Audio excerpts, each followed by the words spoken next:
Hello, and welcome to the Sleepy History Channel After Dark.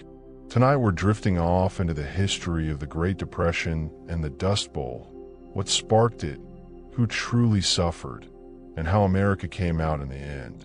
Before we get started, if you're interested in resources that help you sleep and relax better, naturally check out the link in the description below. Let's dive in. There's a particular kind of quiet that settles over a country just before everything changes. Not the quiet of peace, but the quiet of something holding its breath.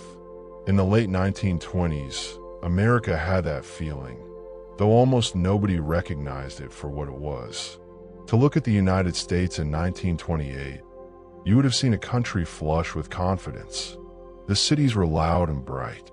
Jazz spilled out of open windows onto cobblestone streets. Automobiles, once a luxury only the very wealthy could dream of, were rolling off assembly lines in Detroit fast enough that ordinary working families could afford them on installment plans. Department stores gleamed. Radios crackled with baseball scores and dance music. And on Wall Street, in the great financial heart of the country, stocks were climbing in a way that made people feel, for the first time in generations, that prosperity wasn't just something that happened to other people. It was something that could happen to them. But underneath all of that brightness, the ground was not as solid as it looked. To understand how the Great Depression began, you have to understand a little bit about the world that created it, and about the very particular kind of optimism that can, when left unchecked, become its own undoing. The 1920s in America were a decade of genuine transformation. New technologies were changing daily life at a pace that felt almost miraculous. Electricity was spreading into homes that had never had it. Refrigerators were replacing iceboxes. The telephone was stitching communities together across distances that once felt impossible. And in the middle of all this, the stock market had become something new, not just a place where wealthy businessmen traded shares in companies, but a kind of national obsession. Ordinary Americans, people who had never thought of themselves as investors, were buying stocks, buying them on something called margin, which meant they were borrowing money to make their purchases, betting that the market would keep rising and they'd be able to pay back what they owed with their profits. In the summer of 1929, the Dow Jones Industrial Average, the measure of the stock market's health, reached an all-time high. People were giddy. Financial commentators wrote breathlessly about a new era of permanent prosperity. One economist, famously, declared that stocks had reached what he called a permanently high plateau. It was, in retrospect, one of the most unfortunate predictions in the history of American finance. Because on October 24th, 1929, a day that would come to be known as Black Thursday, something shifted. Investors, for reasons that are still debated by historians and economists, began to sell. Not a few of them, many of them, all at once. Prices dropped sharply that morning. And though a group of powerful bankers managed to stabilize things temporarily by pooling their money and buying up stocks, the confidence had cracked. People could feel it. And 5 days later, on October 29th, Black Tuesday, the crack became a collapse. 16 million shares were traded in a single day. Prices fell so fast and so far that the ticker tape machines that recorded transactions couldn't keep up. Fortunes that had taken decades to build evaporated in hours. Men who had been wealthy on paper that morning were ruined by afternoon. The numbers were staggering and almost impossible to comprehend. The stock market would ultimately lose nearly 90% of its value between 1929 and 1932. Not 10%, not 50%, 90%. But here is something important to understand. And this is one of the things that makes the Great Depression such a remarkable and sobering chapter in American history. The stock market crash, as devastating as it was, did not cause the Great Depression by itself. It was more like a match dropped onto a floor that had been soaked in gasoline for years. The crash revealed, and then accelerated, problems that had been quietly accumulating beneath the surface of all that 1920s prosperity. One of those problems was the American banking system. In the years leading up to 1929, banks across the country, especially smaller, rural banks, had been operating on very thin margins. They had made loans they couldn't easily recover, invested in ventures that were shakier than they appeared, and held very little in reserve against the possibility of hard times. When the stock market crashed and frightened depositors rushed to withdraw their savings all at once, many of these banks simply couldn't meet the demand. They didn't have enough cash on hand, and so they failed. Between 1930 and 1933, more than 9,000 banks across the United States would close their doors. 9,000. And in those days, there was no federal insurance protecting ordinary people's deposits. When a bank failed, the money that working families had spent their lives saving, the money tucked away for a daughter's wedding, a son's schooling, a patch on the roof, a quiet retirement, was simply gone. Gone with no recourse, no safety net, no explanation that felt adequate to the loss. There was another problem, too, one that stretched far beyond the cities and trading floors and bank lobbies of the American financial world. Out in the countryside, in the vast agricultural heartland of the country, farmers had been struggling for years before Wall Street ever noticed there was a problem. The 1920s had not been kind to American agriculture. After the First World War, when European farms came back into production and the desperate wartime demand for American grain eased, farm prices fell sharply. Farmers who had borrowed money to expand during the war years found themselves caught in a brutal squeeze. They owed more than their crops were worth. Many lost their land, and the ones who hung on did so by working harder, planting more, and hoping that somehow the numbers would eventually turn in their favor. They didn't. When the Depression deepened after 1929, farm prices collapsed even further. Wheat that had sold for more than $1 a bushel in the early 1920s fell to as little as 25 cents. Cotton prices dropped so low that it sometimes cost more to pick the crop than you could sell it for. Farmers across the South and Midwest watched as the work of an entire season, the planting and the tending and the harvesting, the early mornings and the aching evenings, added up to a loss. A deepening, compounding, seemingly inescapable loss. And into this already fragile world, this world of failing banks and falling prices and shaken confidence, came something that no one had planned for and no one quite knew how to stop. The land itself began to die. Out on the Great Plains, in the panhandles of Texas and Oklahoma, in the plains of Kansas and Colorado and New Mexico, farmers had spent decades plowing up the native grasses that had held the soil in place for thousands of years. The deep-rooted prairie grasses, the buffalo grass, and the blue stem had been stripped away and replaced with wheat fields. And for a while, that had seemed like progress. Wheat was money. The grasslands had seemed like nothing more than an obstacle. But those grasses had been doing something essential. They had been anchoring the soil against the wind, the relentless, powerful, ever-present wind that sweeps across the Great Plains in a way that people who haven't experienced it find difficult to imagine. Remove the grass, and the soil, that dark, ancient, irreplaceable topsoil built up over millennia, becomes vulnerable in a way that takes your breath away. In the early 1930s, a years-long drought settled over the southern plains. The rain stopped coming. The wheat died in the fields, and without roots to hold it, without moisture to bind it, the soil began to lift. At first it was manageable. Clouds of dust kicked up by wind, the kind of thing that had happened before, that would pass. But as the drought deepened and the winds came harder, The dust storms grew into something that had no real precedent in American memory. Walls of dirt and darkness, sometimes miles high and hundreds of miles wide, rolling across the plains like slow-moving weather systems made of earth.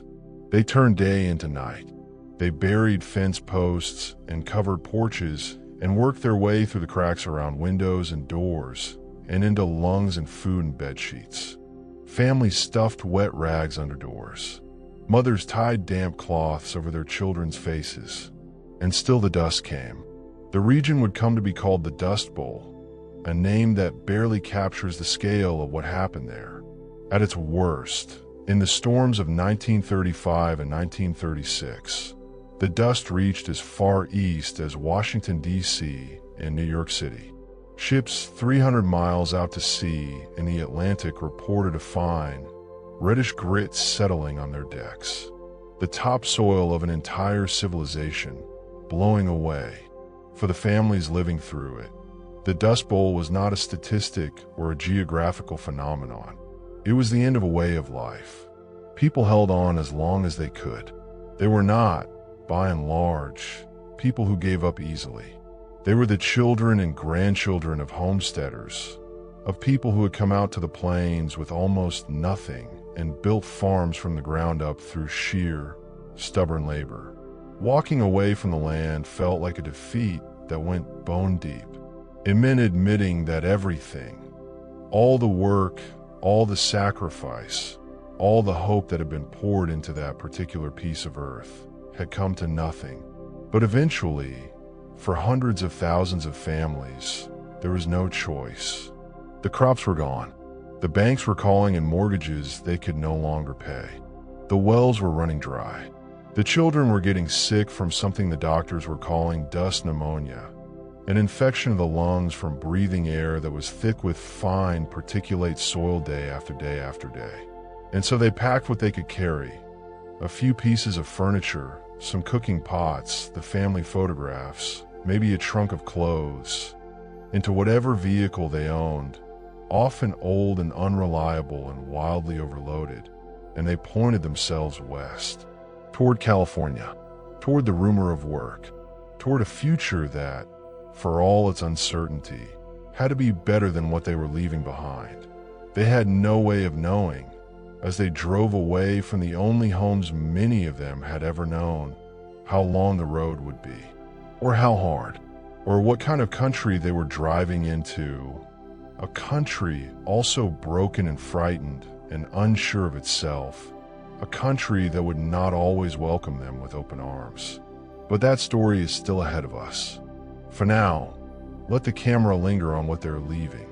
The empty houses, windows already filling with drifted dust, the bare, ruined fields, the sky, enormous and indifferent, pressing down on a landscape that once fed a nation and now could barely sustain itself. This is where the story of the Great Depression and of the extraordinary people who lived through it truly begins. There is a highway that runs through the heart of America like a vein, Old Route 66, stretching from Chicago all the way to the sun-bleached coast of Southern California. In better times, it was a road of possibility, a ribbon of asphalt that carried vacationers and salesmen and dreamers toward the Pacific. But in the early 1930s, Route 66 became something else entirely. It became the road that a people walked when everything else had been taken from them. They came by the hundreds of thousands. Historians estimate that somewhere between 300,000 and 400,000 people migrated out of the Dust Bowl states during the 1930s. Though some counts, when you include all the families displaced by the broader depression across the South and Midwest, push that number past 1 million. They came from Oklahoma and Arkansas, from Texas and Missouri, from the worn-out cotton fields of the Deep South and the buried wheat farms of the High Plains. They were given a name that was not meant kindly. Okies, a word that became, in California, a kind of slur, a shorthand for everything that made comfortable people uneasy about the desperate ones arriving at their borders. Back in Washington, D.C., The scale of what was happening across the country was forcing a reckoning that the American government was not, by tradition or temperament, well prepared for. The president, when the crash happened in 1929, was Herbert Hoover, a man of genuine intelligence and considerable administrative ability who was, in many ways, simply a poor match for the particular catastrophe that arrived on his watch. Hoover believed, as most men of his background and generation believed, that the proper response to an economic downturn was patience and restraint. That government intervention would do more harm than good.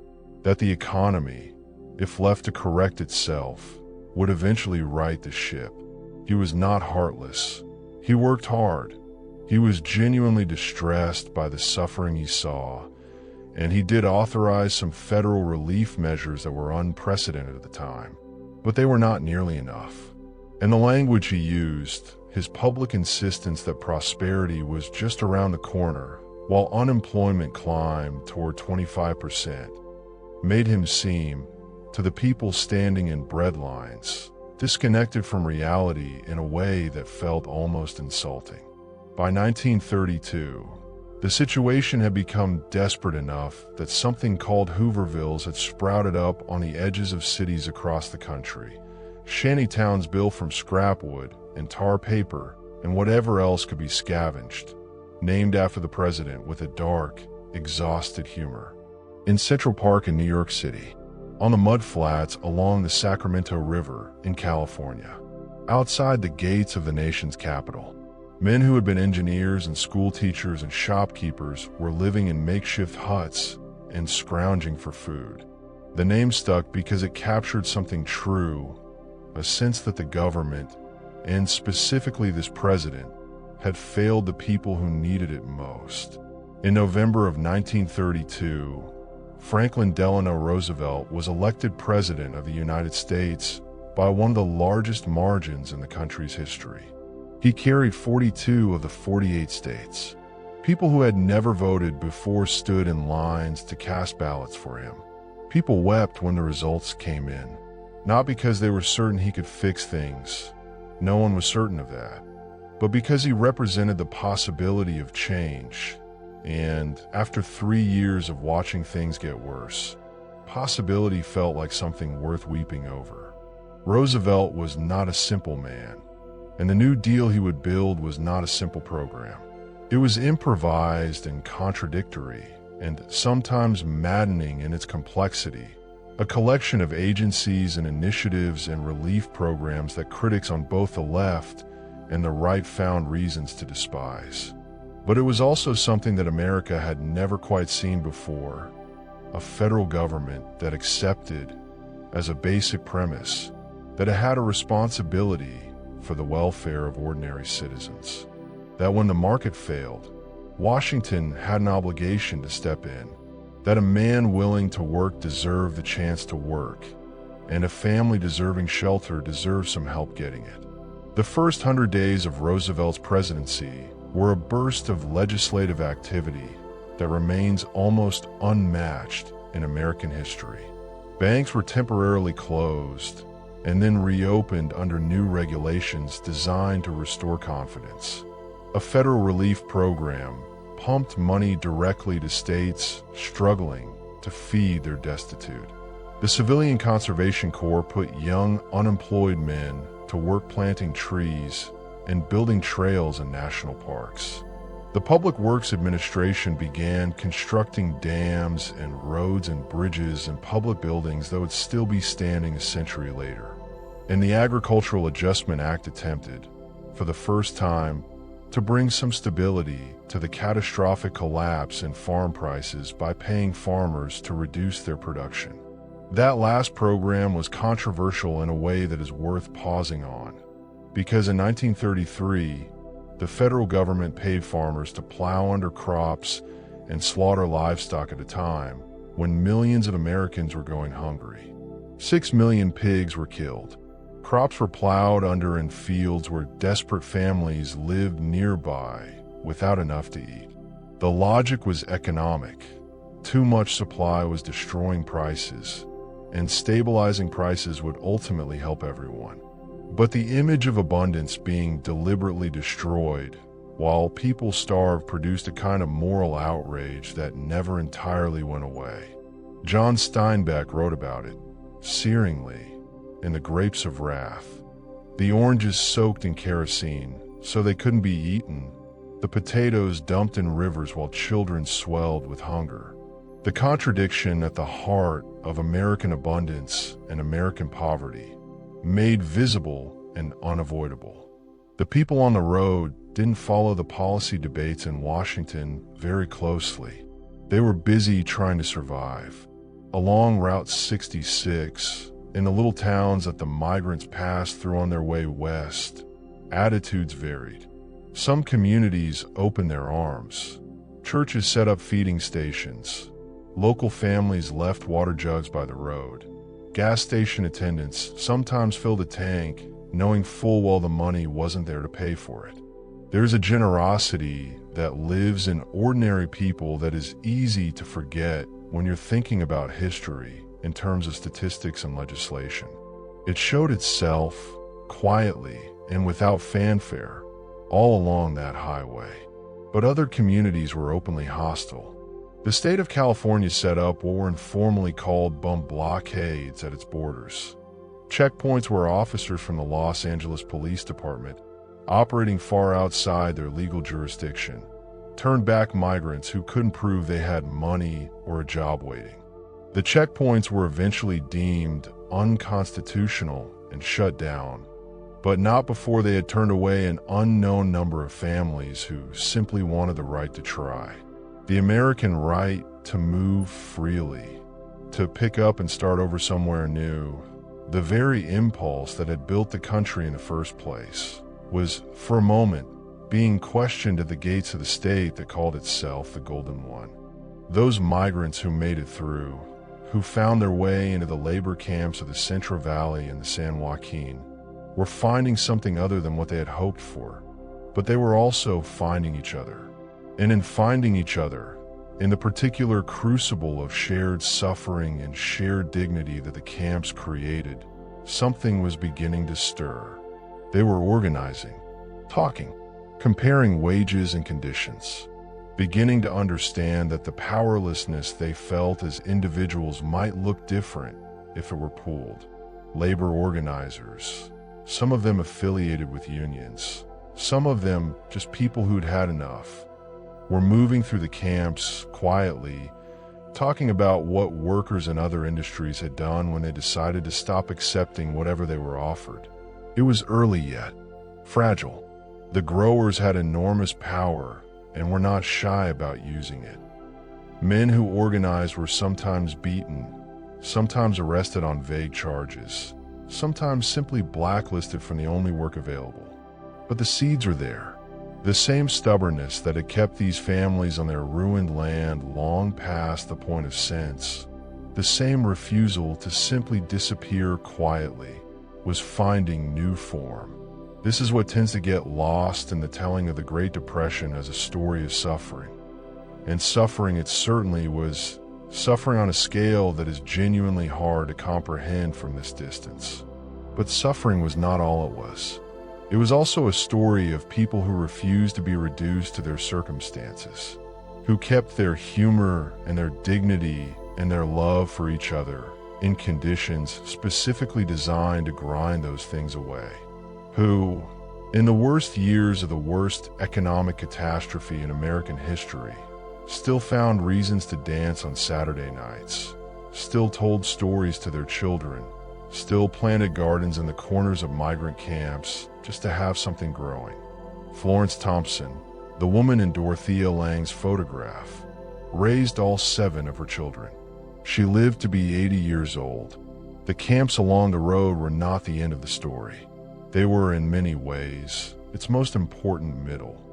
The place where an America that had been broken down was beginning, slowly and painfully, and with no guarantee of success, to figure out who it wanted to be when it put itself back together.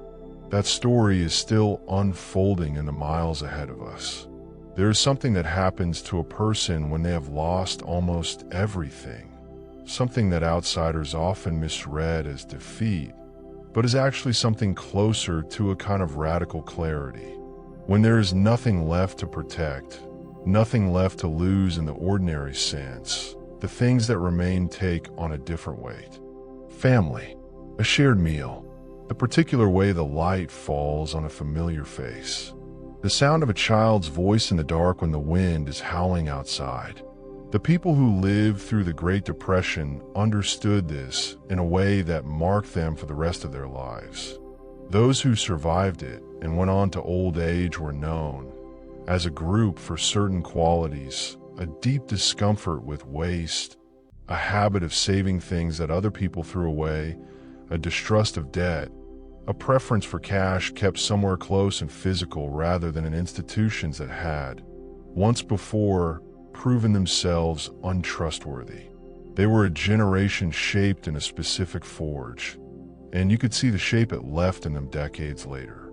But we are still in the middle of those years now, still in the early and mid-1930s, when the outcome was not known and the bottom had not yet clearly been reached. To understand the full texture of what life was like during the Depression, it helps to move away from the broad strokes, the statistics, the legislation, the famous photographs, and into something smaller, into the particular details of daily life for ordinary American families who were not migrating anywhere, who were staying put in their towns and cities and farms and trying to figure out how to survive where they stood. In the cities, the breadlines became part of the urban landscape in a way that shocked people who remembered what those same streets had looked like just a few years before. Men in suits, men who had held professional jobs, who had worn those suits to offices and meetings and lunches, who had not yet been able to bring themselves to dress differently, even though there was no office left to dress for, stood in lines that stretched around city blocks waiting for a bowl of soup and a piece of bread. There was a particular heartbreak in that detail that contemporaries noted again and again. The suit. The attempt to maintain an appearance of normalcy and dignity in circumstances that were anything but normal. Soup kitchens were run by churches, by private charities, by organizations like the Salvation Army that were stretched far past their capacity. Al Capone, of all people, opened a soup kitchen in Chicago during the Depression, one that served thousands of meals a day. History is rarely simple about who helps in a crisis. In the countryside, families that weren't moving were developing a kind of domestic ingenuity that bordered on art. Women, and it was primarily women who managed the household economy, who figured out how to make the money stretch further than it had any right to stretch, became experts in a particular kind of creative poverty. They sewed clothing from flour sacks, which the flour companies eventually began printing in bright patterns specifically because they knew that's what their customers were doing.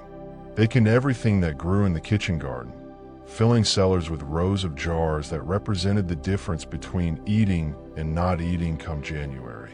They learned to make meals from almost nothing.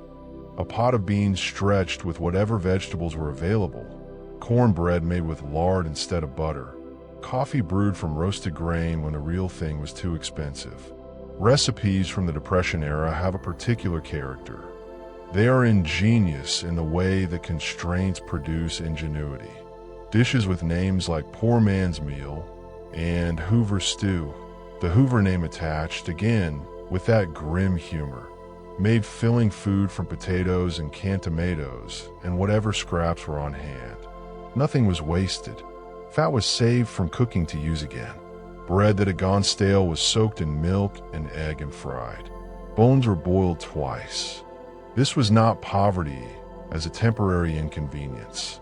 For many families, this was years. This was childhood. This was the baseline against which all future abundance would be measured. Children who grew up during the Depression remembered in specific sensory ways. The smell of a house when the heat wasn't on. The weight of sharing a bed with siblings for warmth. The particular shame of wearing shoes with cardboard stuffed inside them because the soles had worn through and there was no money for new ones. And the anxiety, walking to school, that the cardboard would get wet if it rained. They also remember, many of them, a kind of community that seems startling from the vantage point of later decades. Neighbors sharing what little they had with neighbors. A mutuality born partly of genuine generosity and partly from the understanding that next week it might be you who needed the help. People didn't lock their doors in many communities, not because crime didn't exist, but because there was a felt sense of shared fate that made the locks feel beside the point. Entertainment, in the absence of money, became communal and inventive. Families gathered around the radio, those who had one, for programs that cost nothing to receive. President Roosevelt gave his famous fireside chats through that same radio, speaking directly and in plain language to the American people in a way that no president had done before, and people gathered in living rooms and around kitchen tables to listen as if hearing news from a trusted neighbor. The radio connected an otherwise fractured country in ways that were genuinely new. 60 million Americans listened to Roosevelt's first fireside chat. In a country of about 125 million people, that was a staggering number. At the movies, which cost a dime for much of the decade and were therefore within reach of even very modest budgets, Americans consumed escapism with a kind of disciplined fervor. Hollywood understood its assignment. The 1930s produced screwball comedies and lavish musicals and gangster pictures and adventure serials. Stories that were bright and fast, and either very funny or very thrilling, specifically calibrated to give 2 hours of relief from the grinding weight of ordinary life. Shirley Temple, with her curls and her dimples and her indefatigable cheerfulness, became the biggest box office star in the world. There was something the country needed from her, something about the image of a small person getting through hard things with a smile that spoke to a particular moment. Meanwhile, the political landscape of the country was shifting in ways that would have consequences far beyond the Depression itself. The New Deal programs that Roosevelt was assembling were not simply economic measures. They were a redefinition of the relationship between the American government and the American people. Before the Depression, the dominant political philosophy in Washington had held that the federal government's role in economic life should be limited, that markets should be left to regulate themselves, that the states and local communities should handle social welfare, and that the sort of large-scale federal intervention that Roosevelt was now undertaking represented a dangerous overreach. After the Depression, that philosophy was never quite as dominant again. Programs created during the New Deal became so deeply woven into the fabric of American life that later generations accepted them as simply the way things were, forgetting that they had once been radical proposals bitterly contested. The Federal Deposit Insurance Corporation, the FDIC, guaranteed bank deposits up to a certain amount, meaning that when a bank failed, ordinary people wouldn't lose their savings. The Securities and Exchange Commission imposed new regulations on Wall Street, attempting to prevent the kind of speculative frenzy that had contributed to the crash. Social Security, passed in 1935, created for the first time a federal system of retirement income, a baseline of security for older Americans that didn't depend on whether you happened to have a generous family or a stable savings account. These are not perfect programs. Social Security, in its original form, excluded agricultural workers and domestic servants, exclusions that were not accidental, that reflected the political compromises required to get Southern congressional votes, and that meant the program left out a disproportionate number of Black Americans. The New Deal's record on race is complicated and often troubling, a reminder that progress, even real progress, rarely arrives without compromise, and that the people with the least power tend to pay the highest price for the deals that get made. Out on the plains, the dust was still blowing. The Dust Bowl did not end quickly or cleanly. The drought that had triggered it persisted through the middle years of the decade, and even as the New Deal began to address the economic crisis in the cities, the environmental catastrophe on the southern plains continued to unfold in ways that defied easy policy solutions. The worst single storm of the Dust Bowl era struck on April 14, 1935, a day that survivors would call Black Sunday. It was by all accounts that had come down to us, a day that started with deceptive beauty. The sky was clear and the air was still and warm. And after weeks of storms, people were outside, some of them raking the most recent deposits of dirt from their yards and porches, breathing air that for once wasn't full of grit. Children were playing. It felt, people said afterward, like a gift. Then someone looked north. The wall that was coming down from the north was not like the dust storms they had seen before. It was larger, darker, more solid. A mountain of blackness that stretched from the ground to what seemed like the top of the sky, moving at speeds reported variously at between 50 and 60 miles an hour. Birds flew ahead of it in panicked flocks. Rabbits ran, and the people who saw it coming had almost no time before it hit. When it did, the darkness was total. People who were caught outside couldn't see their hands in front of their faces.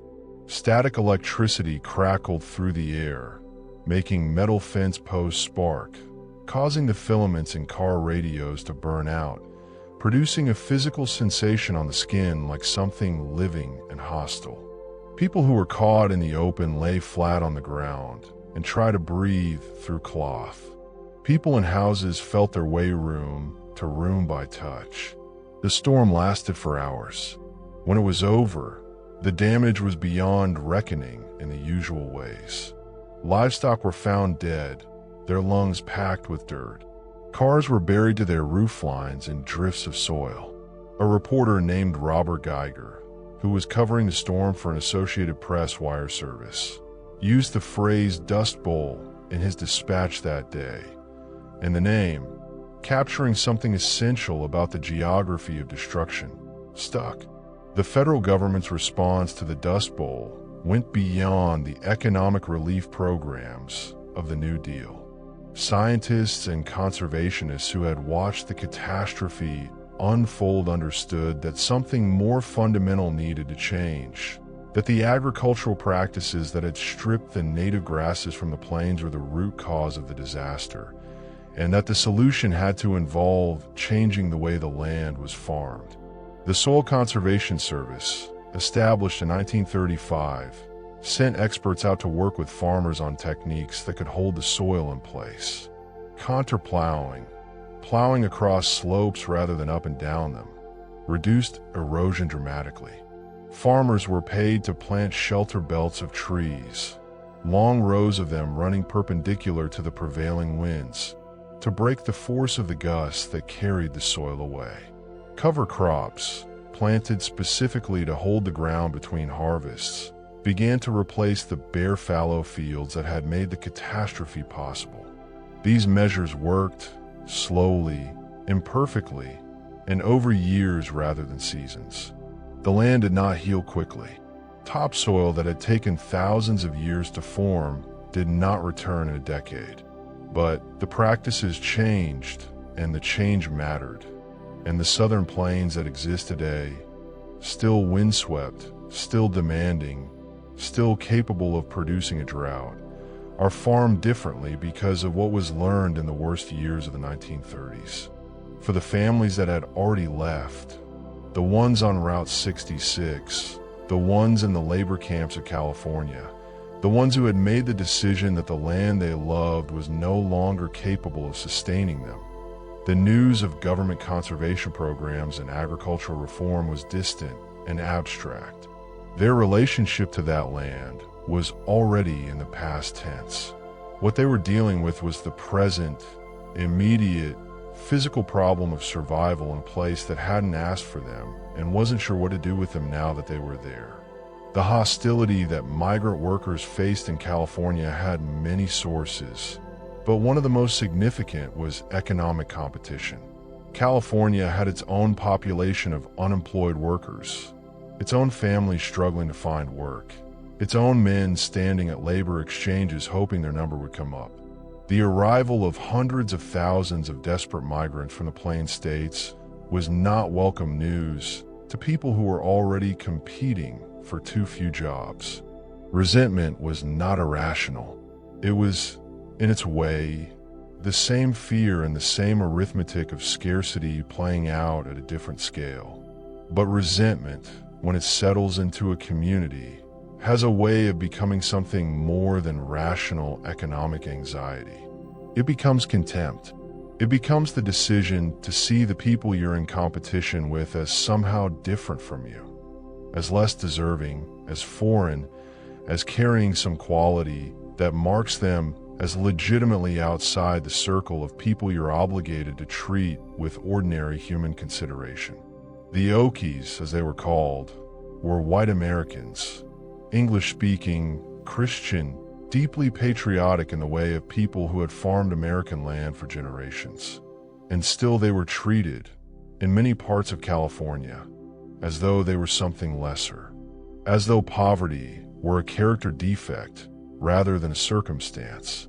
John Steinbeck, who had been traveling through the migrant camps researching a series of newspaper articles, was so disturbed by what he saw that he spent the next few years writing a novel that he hoped would make the rest of the country feel it. The Grapes of Wrath, published in 1939, told the story of the Joad family, Oklahoma sharecroppers forced off their land by drought and debt, making the journey to California with all the hope and all the heartbreak that journey contained. It was not a comfortable book.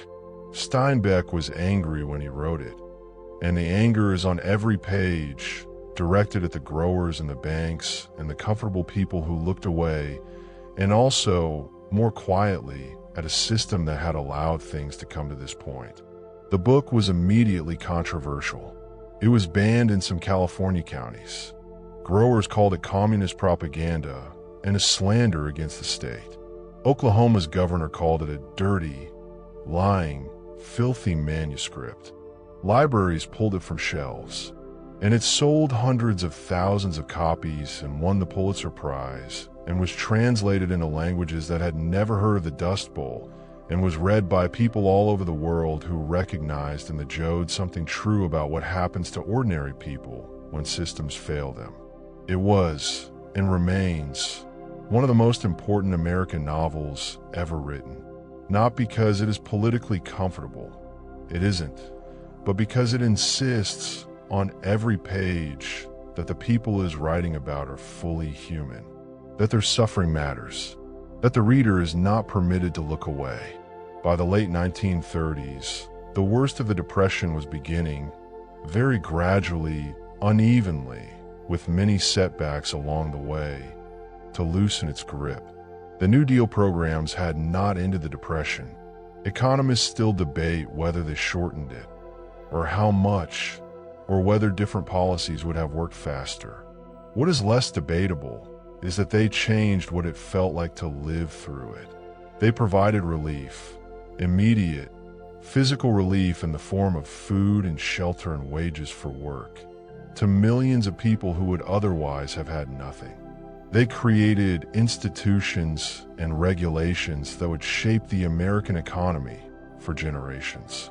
And they established, as a matter of political and moral consensus, that government had a role to play in protecting its citizens from the worst consequences of economic catastrophe. But as the 1930s moved toward their close, something else was beginning to stir in the world, something far larger and far more violent than anything that had come before, and something that would ultimately do what the New Deal alone could not. It would put Americans back to work in numbers the Depression had made impossible. The war was coming, and with it, a transformation of American life and American power that no one in the breadlines of 1932, no one in the labor camps of the San Joaquin Valley, No one cooking beans on a camp stove by the side of Route 66 could have fully imagined. But that, too, is still a few miles down the road. For now, we stay with these people in these years. With the woman sewing a dress from a flour sack, with the man in the soup kitchen line who hasn't taken his suit jacket off, with the child lying awake listening to the wind, with the family somewhere in the Mojave with a broken radiator and everything they own in the truck bed, and California still a day's drive away. They don't know how the story ends. They only know the part they're in, and the part they're in asks everything of them. There is a particular kind of hope that only people who have been truly desperate understand. Not the easy optimism of people who have never had reason to doubt that things will work out. That is a different thing entirely, comfortable and largely untested. The hope that emerges from genuine darkness is harder and quieter and more durable. It doesn't make promises. It simply insists on continuing. By the mid to late 1930s, that kind of hope was becoming visible in small ways across the country, in communities that had endured the worst and were beginning, carefully, to rebuild something. Not rebuild what they had before exactly. That was gone, and the people who had lived through the Depression understood, in ways that their children and grandchildren sometimes found difficult to fathom, that you couldn't go back. You could only go forward, and the forward you went would be shaped irrevocably by what you had survived. But before we move toward that forward, we need to spend a little more time in the middle, in the years when the outcome was still genuinely uncertain, when the Depression had settled into something less like an acute crisis and more like a chronic condition, a gray and grinding fact of life that people were learning to live within rather than around. One of the things that tends to get flattened in the broad historical telling of the Great Depression is the degree to which different communities experienced it differently. The Depression was not one story. It was thousands of stories, layered and contradictory, and shaped by geography and race and class and circumstance in ways that a single narrative can only gesture toward. For Black Americans, the Depression arrived on top of conditions that were already, in most of the country, a form of ongoing economic emergency. In the South, where the majority of Black Americans still lived in the 1930s, the sharecropping system had for generations kept Black farming families in a state of dependency and poverty that the Depression simply made worse. The collapse of cotton prices, already catastrophic for white farming families, was even more devastating for Black sharecroppers who had been operating with less margin and fewer protections to begin with. Eviction came faster. Relief came slower. The New Deal programs that were theoretically available to all Americans were administered locally. And in the South, local administration meant that Black families were routinely denied benefits that white families received, or received them at lower rates, or were pushed to the back of lines that moved with excruciating slowness.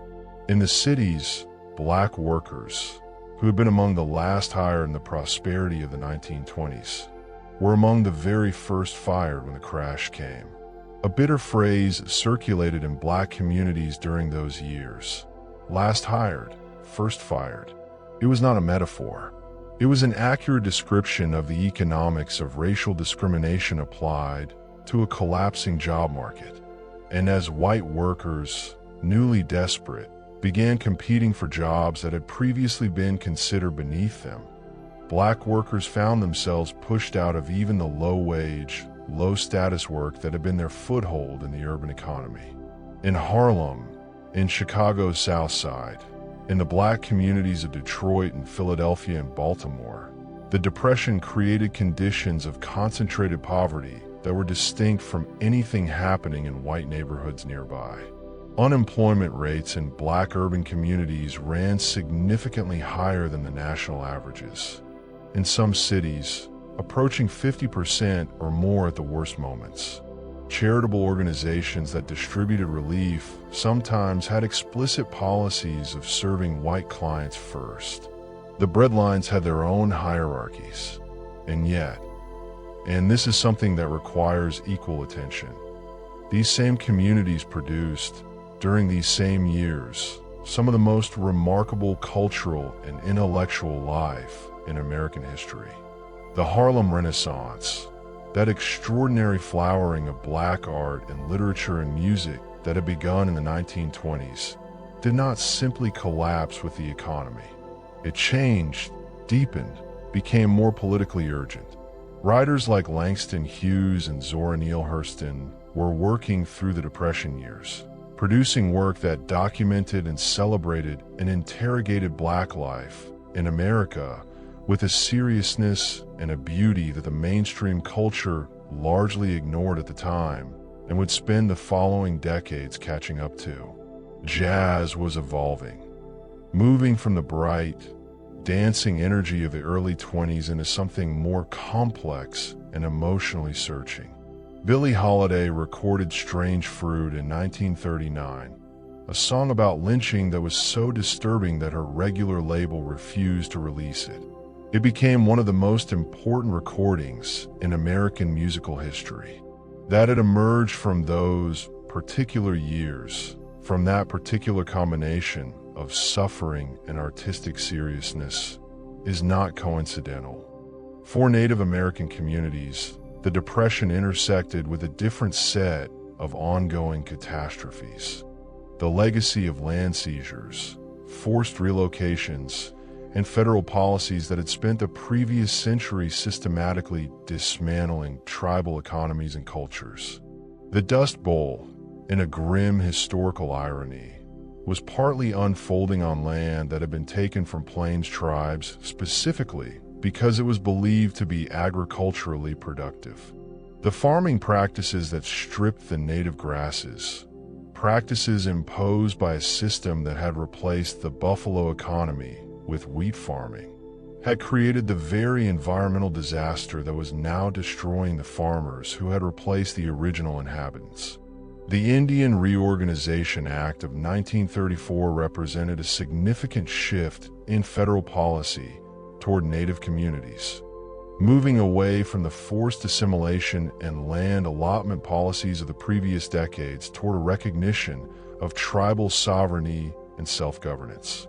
It was imperfect and in some ways deeply paternalistic, and its effects varied enormously across different tribal nations.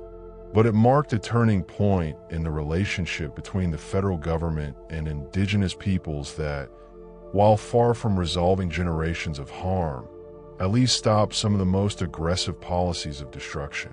Out in California, in the labor camps of the Central Valley, the migrant workers from the Dust Bowl were discovering something that people in powerless positions have always eventually discovered: that solidarity is a form of power, and that the people who benefit from powerlessness will resist its end by almost any means available to them.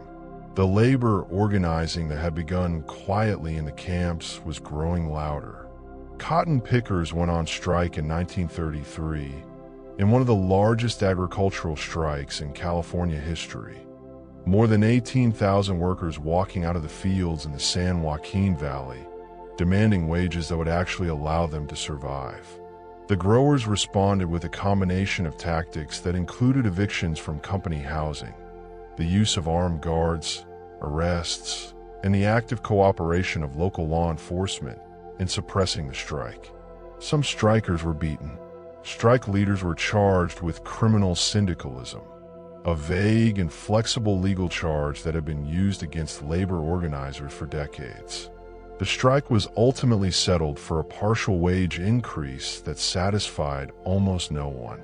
But it demonstrated something important: that these workers, written off by the larger culture as broken and desperate and easily controlled, were capable of collective action, were willing to risk the little they had for the possibility of something better.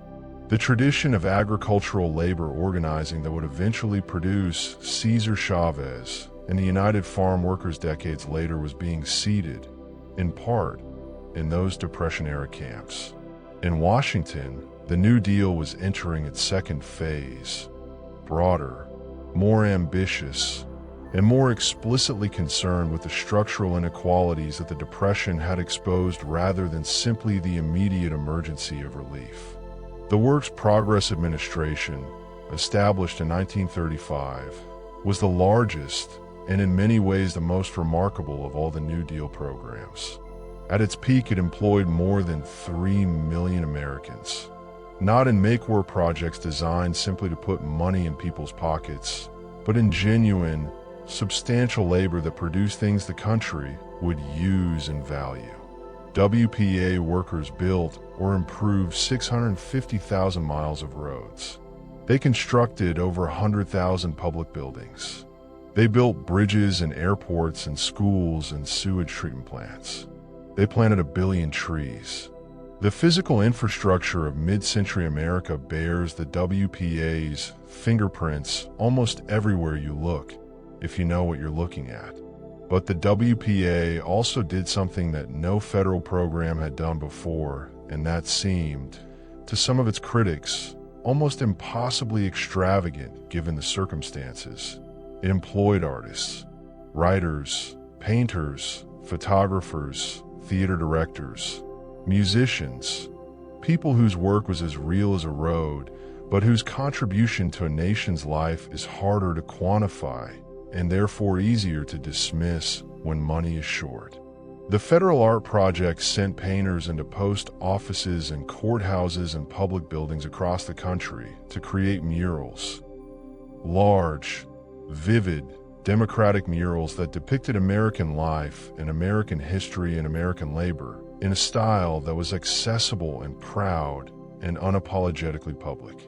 Many of them are still there, in the lobbies of old post offices in small towns, on the walls of courthouses and places that history doesn't often notice. They are, collectively, one of the great public art projects in American history. The Federal Writers Project employed writers who were otherwise unable to support themselves to document American life, to interview ordinary people, to collect folklore and oral histories, to write guidebooks to the 48 states that captured local culture and history with an attentiveness and a love that is still remarkable to read. Among the writers employed by the project were people who would go on to become major figures in American literature: Richard Wright, Ralph Ellison, Saul Bellow, John Cheever, Zora Neale Hurston. They were paid a modest wage to do the work of preservation, of memory, of giving the country a record of itself at one of its most difficult moments. The Federal Theater Project put plays on stages in cities and towns across the country. Productions that were sometimes conventional and sometimes startlingly avant-garde, that drew audiences who had never been inside a theater before, that dealt with subjects, labor conditions, racial injustice, political corruption, that made powerful people very uncomfortable. The project was eventually shut down by Congress in 1939, after a series of hearings in which members accused it of communist influence. Some of the accusations were not entirely fabricated, but what was shut down was also something genuine, a brief, vivid experiment in the idea that art was not a luxury, that ordinary people had a right to it, that a government that took seriously the welfare of its citizens took seriously their inner lives as well. By 1937, there were real signs that the worst was over. Unemployment, which had peaked at nearly 25% in 1933, had fallen to around 14%. Industrial production was recovering. Farm prices had stabilized somewhat, helped by the federal programs and by a modest improvement in weather conditions on the plains. People were beginning to allow themselves to believe that the corner had been turned, and then the economy stumbled again. Economists call it the recession of 1937, sometimes, with dark precision, the Roosevelt recession, and it was a reminder that recovery from something as deep as the Great Depression was not a straight line. Roosevelt, under pressure from fiscal conservatives who worried about the growing federal debt, had cut back on New Deal spending in 1937, reduced relief programs, trimmed the WPA, tried to bring the budget closer to balance. And almost immediately, the indicators that had been improving began to reverse. Unemployment rose again. Industrial production fell. The stock market dropped sharply. The lesson was painful and clear, and it shaped economic policy thinking for decades afterward. An economy in the condition the United States was in during the 1930s could not simply be stabilized with a burst of government intervention and then left to run on its own. The structural problems were deep enough that they required sustained, ongoing support. Pull the support away too soon, and the patient collapsed again. For the families who had been slowly, carefully beginning to believe that things might be getting better, 1937 was a cruelty. They had made their adjustments. They had found their footing, however uncertain, on the new terrain of Depression-era life. And now the terrain shifted again beneath them. The migrant camps in California saw new arrivals. Families who had thought they were through the worst, who had found a little stability somewhere and lost it again when the 1937 recession hit and the jobs they had found disappeared. The breadlines in the cities, which had been shortening, began to grow again. The particular despair of a second blow, coming just when recovery seemed possible, was in some ways harder to bear than the first. You can prepare, at least partly, for a blow you don't see coming. A blow that comes when you thought you were safe is different. But here's what is also true. By 1937, 1938, 1939, the American people had been living with the Depression for nearly a decade. And something had happened to them in those years that is as important as anything that happened in Washington or on Wall Street or on the plains. They had become, in some fundamental way, experts at surviving it. The skills developed in necessity, the canning and the mending and the making do, were by now second nature. The communities of mutual support that had formed in the worst years had, in many places, deepened and matured. The labor organizations that had been fragile and experimental in the early 30s were stronger now, more organized, more legally protected after the National Labor Relations Act of 1935 gave workers the right to organize and bargain collectively for the first time under federal law. Union membership had grown dramatically. Workers who had been entirely at the mercy of their employers had a new form of leverage. And perhaps most importantly, though it is the hardest thing to quantify, the American people had developed a relationship to their own resilience that they hadn't had before. They knew now, in the most concrete possible way, what they were capable of enduring. That knowledge doesn't make hardship easier exactly, but it makes the fear of it different. When you have already survived what you thought would destroy you, the next hard thing arrives into a self that knows, from experience rather than mere belief, that it can be survived. Not all at once, not without setbacks, without dry years that made people afraid it was all beginning again. But the drought that had turned the southern plains into the Dust Bowl was loosening its grip, slowly and unevenly, through the late 1930s. The conservation practices that the Soil Conservation Service had been promoting, the contour plowing, the cover crops, the windbreaks, were beginning to show results. Fields that had been bare and blowing were holding their soil. Grasses, in places where they had been given the chance to reestablish, were coming back. The land was not healed. It would take generations. And in some areas, the topsoil lost in the 1930s has not returned to this day. But the acute crisis, the storms that turned day into night, the dust that filled lungs and buried houses, was passing. And for the families still on the plains, the ones who had stayed through everything, the return of green to the fields carried an emotional weight that is difficult to overstate. The land they had refused to leave was, slowly, becoming livable again. For those who had left, the return of the rains was a more complicated feeling. Some would eventually go back, would find their way home to Oklahoma and Texas and Kansas after the Depression finally ended, would rebuild on the land their parents and grandparents had farmed. Others had put down roots in California deep enough that going back was no longer imaginable. Their children were in California schools. Their lives had reorganized around the rhythms of California. The harvests, the camps, the slowly improving conditions of agricultural labor, the cities where some had found work outside the fields entirely.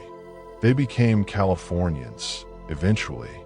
It took a generation, and it was not always a comfortable transition. But the Dust Bowl migrants, the Okies who had been turned away at borders and looked down on in labor camps, were part of the human material from which the California of the mid-20th century was built. Their music was in it, the country music and the gospel that had traveled west with them on Route 66 and taken root in the Central Valley and become part of the great complicated mix of California sound. Their politics were in it, their stubbornness and their capacity for hard work, and their particular variety of American optimism, tested in the forge, but not destroyed, were in it. And something else was coming that would change everything again, would pull the remaining threads of the Depression out by their roots, would put every able-bodied American to work, would transform the country's economy and its place in the world in ways that the people of 1939 could feel approaching but could not yet fully see. The war that had been building in Europe since Hitler's rise to power in 1933. The war that Roosevelt had been watching with growing alarm, that the isolationists in Congress had been insisting America had no part in, that the newspapers had been covering with an increasing sense of dread. That war was about to become America's war too, and with it would come the end of the Depression, not the healing. That would take longer. Not the reckoning with what had been lost and what had been learned. That is still, in some ways, ongoing. But the end of the economic emergency itself.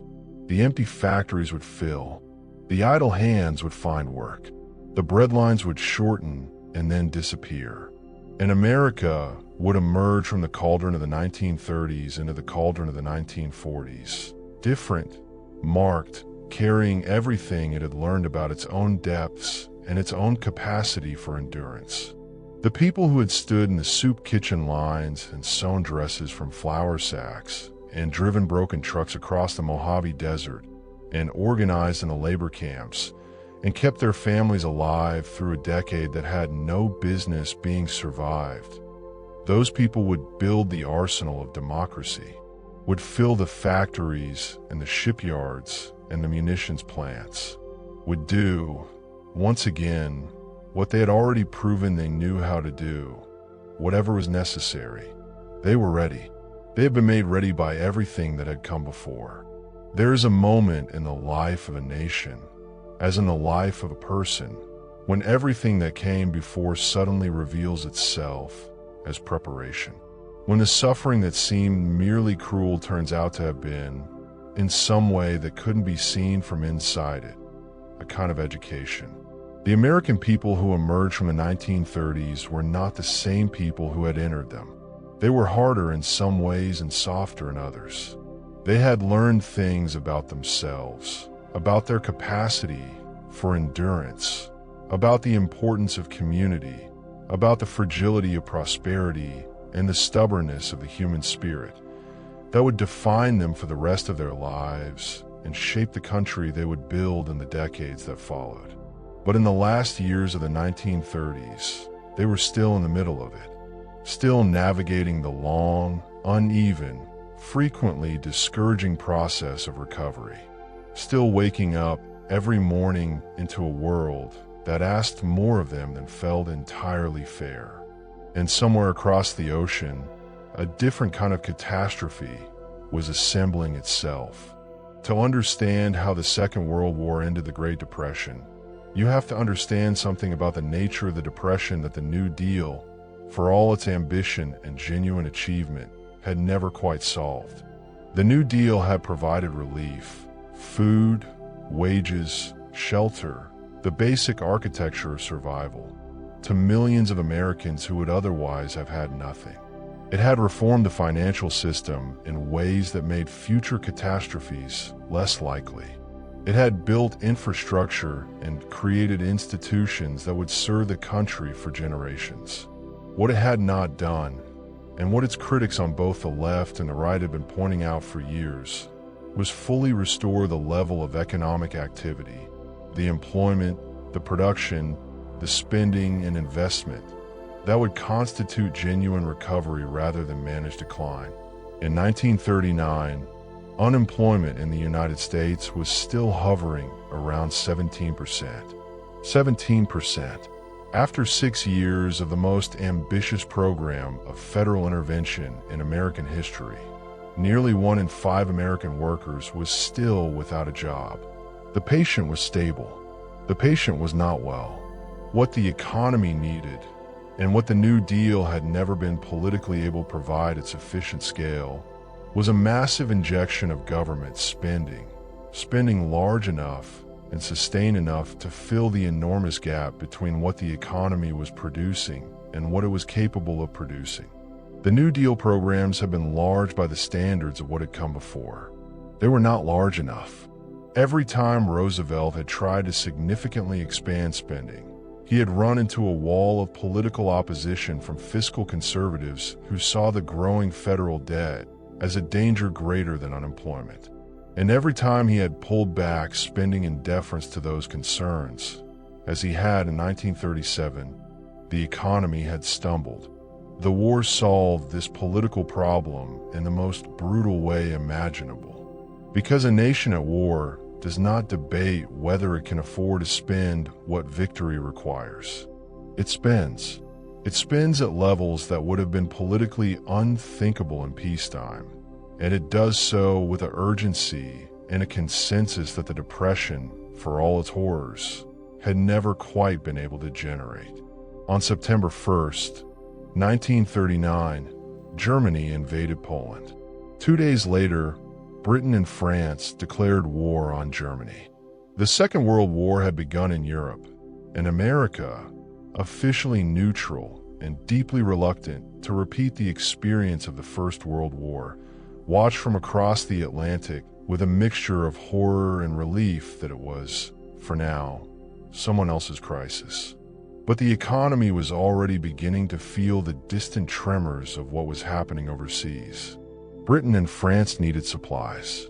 They needed weapons and ammunition and aircraft and ships and food and steel and rubber and 100 other things that American industry was positioned to provide. Orders began coming in to American factories. Not enormous orders yet, not enough to transform the economy, but enough to put idle machinery back in motion, to call workers back to factory floors that had been quiet for years, to begin the process of industrial reconversion from the depressed peacetime economy to something that could meet the demands a world at war was beginning to make. Roosevelt, who understood what was coming with a clarity that much of the country had not yet reached, began pushing for what he called the arsenal of democracy, the idea that America could and should supply the Allied nations fighting fascism, even if it was not itself prepared to fight. The Lend-Lease Act of 1941 formalized this, allowing the United States to lend or lease war materials to any nation whose defense the president deemed vital to American security. It was, as its critics correctly pointed out, not really neutrality. It was choosing a side while maintaining the legal fiction of non-involvement. But it was also, for the American economy, the beginning of the transformation that would finally, definitively, end the Depression. Then came December 7th, 1941, the Japanese attack on the American naval base at Pearl Harbor, Hawaii. A Sunday morning, unexpected, devastating, killed more than 2,400 Americans and wounded nearly 1,200 more. It sank or damaged 18 naval vessels and destroyed more than 300 aircraft. And it ended, in a single morning, the American debate about whether to enter the war. The next day, Roosevelt stood before a joint session of Congress and called December 7th, a date which will live in infamy. Congress declared war on Japan within hours. 3 days later, Germany and Italy declared war on the United States. America was in, and the economy, the broken, stubborn, slowly recovering, not yet healed American economy, was given a task so enormous that it would simply have no choice but to complete its own transformation in order to meet it. What happened to American industry between 1941 and 1945 remains one of the most astonishing feats of collective organization and productive capacity in human history. The numbers, even now, are almost impossible to fully absorb. American factories produced more than 300,000 military aircraft during the war years. They built more than 100,000 tanks and self-propelled guns. They launched more than 1,000 naval vessels of significant size. They manufactured 41 billion rounds of ammunition. The shipyards of Henry Kaiser, working with techniques borrowed from assembly line manufacturing, were building Liberty ships, massive cargo vessels, at a rate that defied conventional understanding. A ship that had once taken a year to build was being produced in weeks. One ship, the SS Robert E. Peary, was assembled in 4 days, 15 hours, and 26 minutes, a record that was partly promotional but also reflected a genuine revolution in industrial method. The factories that had been silent or underutilized through the worst Depression years were running around the clock, 3 shifts a day, 7 days a week. And they needed workers, more workers than the male labor force alone could supply. This is where the story of the Depression and the story of the war intersect in a way that changed American society in ways that went far beyond economics. The women who had spent the Depression years managing household economies on nothing, stretching beans and mending clothes and canning vegetables, and keeping families alive through sheer organizational genius. Those same women were now being recruited into the industrial workforce on a scale that had no precedent in American history. The famous image of Rosie the Riveter, a woman in work clothes flexing her arm with the declaration that she could do it, that image was not just wartime propaganda. It was a description of something real that was happening in factories from Detroit to Los Angeles. More than 6 million women entered the industrial workforce during the war years. They built aircraft and welded ships and manufactured munitions and ran machinery that their husbands and fathers and brothers had operated before the war, and that common assumptions had said they were incapable of operating. They discovered, as the country discovered with them, that those assumptions had been wrong, that the work was difficult and often dangerous, and that they were perfectly capable of doing it. The implications of this discovery would take decades to fully work themselves out in American law and culture. The women who riveted B-17 bombers together in 1943 were, in many cases, sent back to domestic life when the men came home in 1945 and 1946. The economy contracted from its wartime peak, and the returning veterans needed the jobs. Many women went back to the home without apparent complaint, or at least without complaint that was widely heard or recorded at the time. But something had changed that could not be entirely unchanged. They knew what they could do. Their daughters would know it too. For Black Americans, the war years brought a particular and painful complexity. The military that Black men were being asked to fight for was a segregated military. Black soldiers served in separate units, under white officers in most cases, denied the full range of roles and responsibilities available to white soldiers, subjected to a Jim Crow system that followed them even into uniform. The contradiction, fighting for democracy and freedom abroad while being denied those things at home, was not lost on anyone, and it produced what the African American press called the Double V campaign: victory abroad and victory at home. The war was understood by Black Americans as an argument as well as a conflict, an argument that the country would have to answer. On the home front, the wartime industrial boom created opportunities for Black workers that the Depression years had foreclosed. The massive labor shortage created by military mobilization meant that factories that had refused to hire Black workers were suddenly, under pressure from the federal government and from labor advocates, opening their doors. Philip Randolph, the great labor leader who had built the Brotherhood of Sleeping Car Porters, threatened a march on Washington in 1941 to demand fair employment practices in the defense industries. Roosevelt, unwilling to have a massive public protest in the Capitol during wartime, signed an executive order banning discriminatory hiring in those industries. It was not perfectly enforced, but it was a precedent, a federal acknowledgement that racial discrimination in employment was a matter of national policy concern. The seeds of what would eventually become the civil rights movement of the 1950s and 1960s were being planted in the wartime labor struggles of the 1940s. The economic transformation of the war years was not only industrial. It reached into every corner of American life and remade things that had seemed fixed. Rationing became a fact of daily existence for American families. Sugar, meat, butter, gasoline, rubber, shoes, all subject to government allocation in the interest of the war effort. The women who had spent the Depression learning to manage on almost nothing found, in some ways, that rationing was territory they already knew.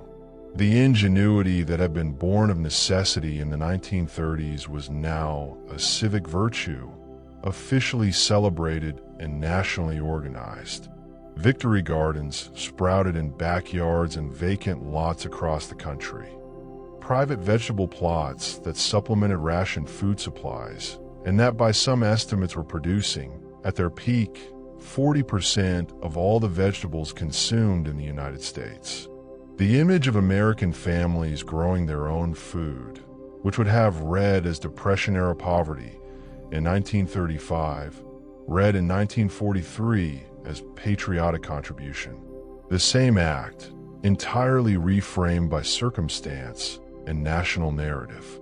War bonds were sold in schools and movie theaters and factories, giving ordinary Americans a way to contribute financially to the effort and, not incidentally, a savings mechanism that would give them capital at the war's end that many had never had before.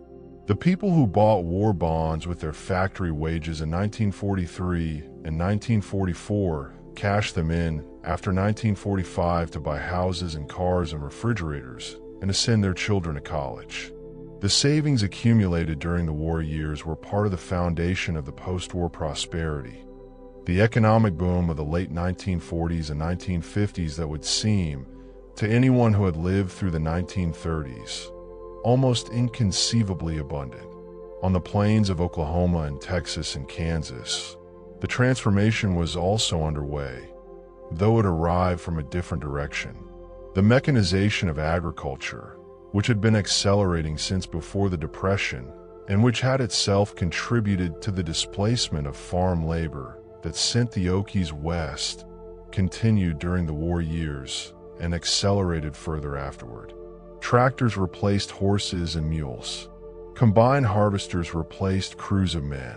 The labor that had once required dozens of workers could now be accomplished by one person and a machine. The agricultural economy of the Great Plains was being remade, and the remaking meant that even if every family that had left during the Dust Bowl had wanted to return, the farms they had left could no longer absorb them. Some did return. They found a landscape that had changed, fields that were better managed, soil that was beginning slowly to recover, communities that had contracted and were different in their contours from the ones that had existed before the storms. The people who returned found their way back into communities shaped by absence. The absence of the ones who had left and not come back. The traces of lives that had been uprooted and replanted elsewhere. The towns that had survived the Depression and the Dust Bowl were marked by what they'd been through in ways that visitors sometimes found difficult to articulate, but that residents understood immediately. There was a particular quality to a community that had endured something together, a shared reference point, a common vocabulary of survival, a set of experiences that bound people to each other and to the land in ways that were hard to explain to anyone who hadn't been there. In California, the Dust Bowl migrants were being slowly, unevenly, absorbed into the broader life of the state. The wartime industrial boom had reached even the agricultural labor camps of the Central Valley. Men who had been picking cotton for starvation wages found themselves recruited to work in the shipyards of Richmond and the aircraft plants of Burbank and the munitions factories of Los Angeles. The wages were different, entirely, transformatively different. A man who had been earning 75 cents for a 12-hour day in the fields was now earning a union wage in a factory, with overtime and benefits and a dignity on the job that the fields had never offered. The transition was not always smooth. The Okies, arriving in California cities from the labor camps, carried with them the cultural markings of a rural southern world that urban California found strange and sometimes contemptible. Their music, their speech, their Pentecostal churches, their particular variety of American working-class culture, all of it seemed, to the established residents of Los Angeles and Sacramento, out of place and faintly embarrassing. The condescension that had met them in the fields followed them into the cities. But the cities also offered something the fields had not. The possibility, given time and work and the specific alchemy of California reinvention, of becoming someone slightly different, of shedding, if you chose, the identifiers that had made you a target, of building a life that your children would inherit without the weight of everything that had happened to bring it into existence. This is the part of the story that tends to get compressed in the telling, the long middle distance between the crisis and the recovery, where the transformation actually happens, not in a single dramatic moment, but in thousands of small decisions and adjustments and surrenders and refusals to surrender. In a child choosing to speak without an Oklahoma accent. In a man learning to operate a piece of machinery he'd never seen before. In a woman discovering that she was capable of work that no one had told her she was capable of.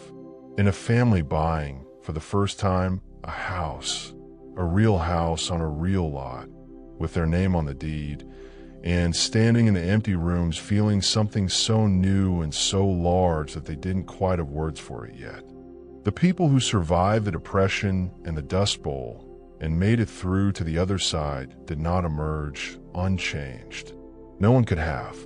But what they carried forward was not only the damage, the frugality that sometimes tipped into hoarding, the distrust of institutions, the difficulty of spending money even when spending was safe, the dreams that still sometimes placed them back in the storms or the breadlines or the broken down truck in the desert. They also carried the knowledge of what community looked like when it was real, what mattered when everything else was stripped away, what human beings were capable of when the situation demanded everything. The Depression would officially end with a wartime economic boom. The statistics would eventually confirm what people could already feel. The unemployment falling, the wages rising, the factories humming, the breadlines dissolving. The crisis would be over. But its meaning, what it said about the American economy, about the relationship between government and citizens, about race and class and gender, and the complicated nature of American promise. That conversation would continue for decades, is, in some ways, still continuing. The generation that lived through it took what they knew into the piece that followed and built something extraordinary with it. They built the suburbs and the interstate highways and the great public universities and the middle class that, for a time, was the envy of the world. They built it with their hands and with the habits they had formed in the worst years. The work ethic, the frugality, the conviction that nothing was guaranteed and everything therefore had to be earned and maintained and never taken for granted. Their children, born into the abundance that the Depression generation built, would sometimes find their parents difficult to understand. The saved rubber bands and the flattened aluminum foil and the refrigerators full of carefully wrapped small portions of leftovers that would absolutely be eaten. These seemed, to people who had grown up with enough, like the quirks of a generation that couldn't quite let go of a past that no longer applied. But those children would also inherit something less visible and more lasting. A country whose institutions, the FDIC, the SEC, Social Security, the labor protections, the safety net of programs built in the worst years to catch people when they fell, were designed by people who understood, from personal experience, what happened when none of those things existed. That understanding was not an abstraction. It was memory. And memory, in the hands of people who know how to use it, is one of the most powerful building materials there is.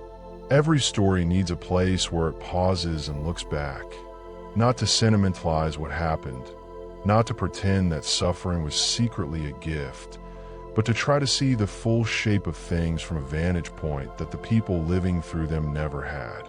The woman sewing the flower sack dress couldn't see the arc of history she was standing in. The man in the soup kitchen line, holding his hat in his hands and looking at the floor, couldn't see what his endurance would eventually make possible. They only had the day they were in. They only had the next hour and the next meal and the question of where they would sleep that night. That is the nature of living through history rather than reading it. You don't get the long view. You get the immediate and the physical and the unglamorous specific. And so one of the things we owe the people of the Depression era, one of the obligations that comes with the privilege of hindsight, is to look at the full shape of what they endured and what it meant and what it left behind, and to try to understand it with the seriousness it deserves.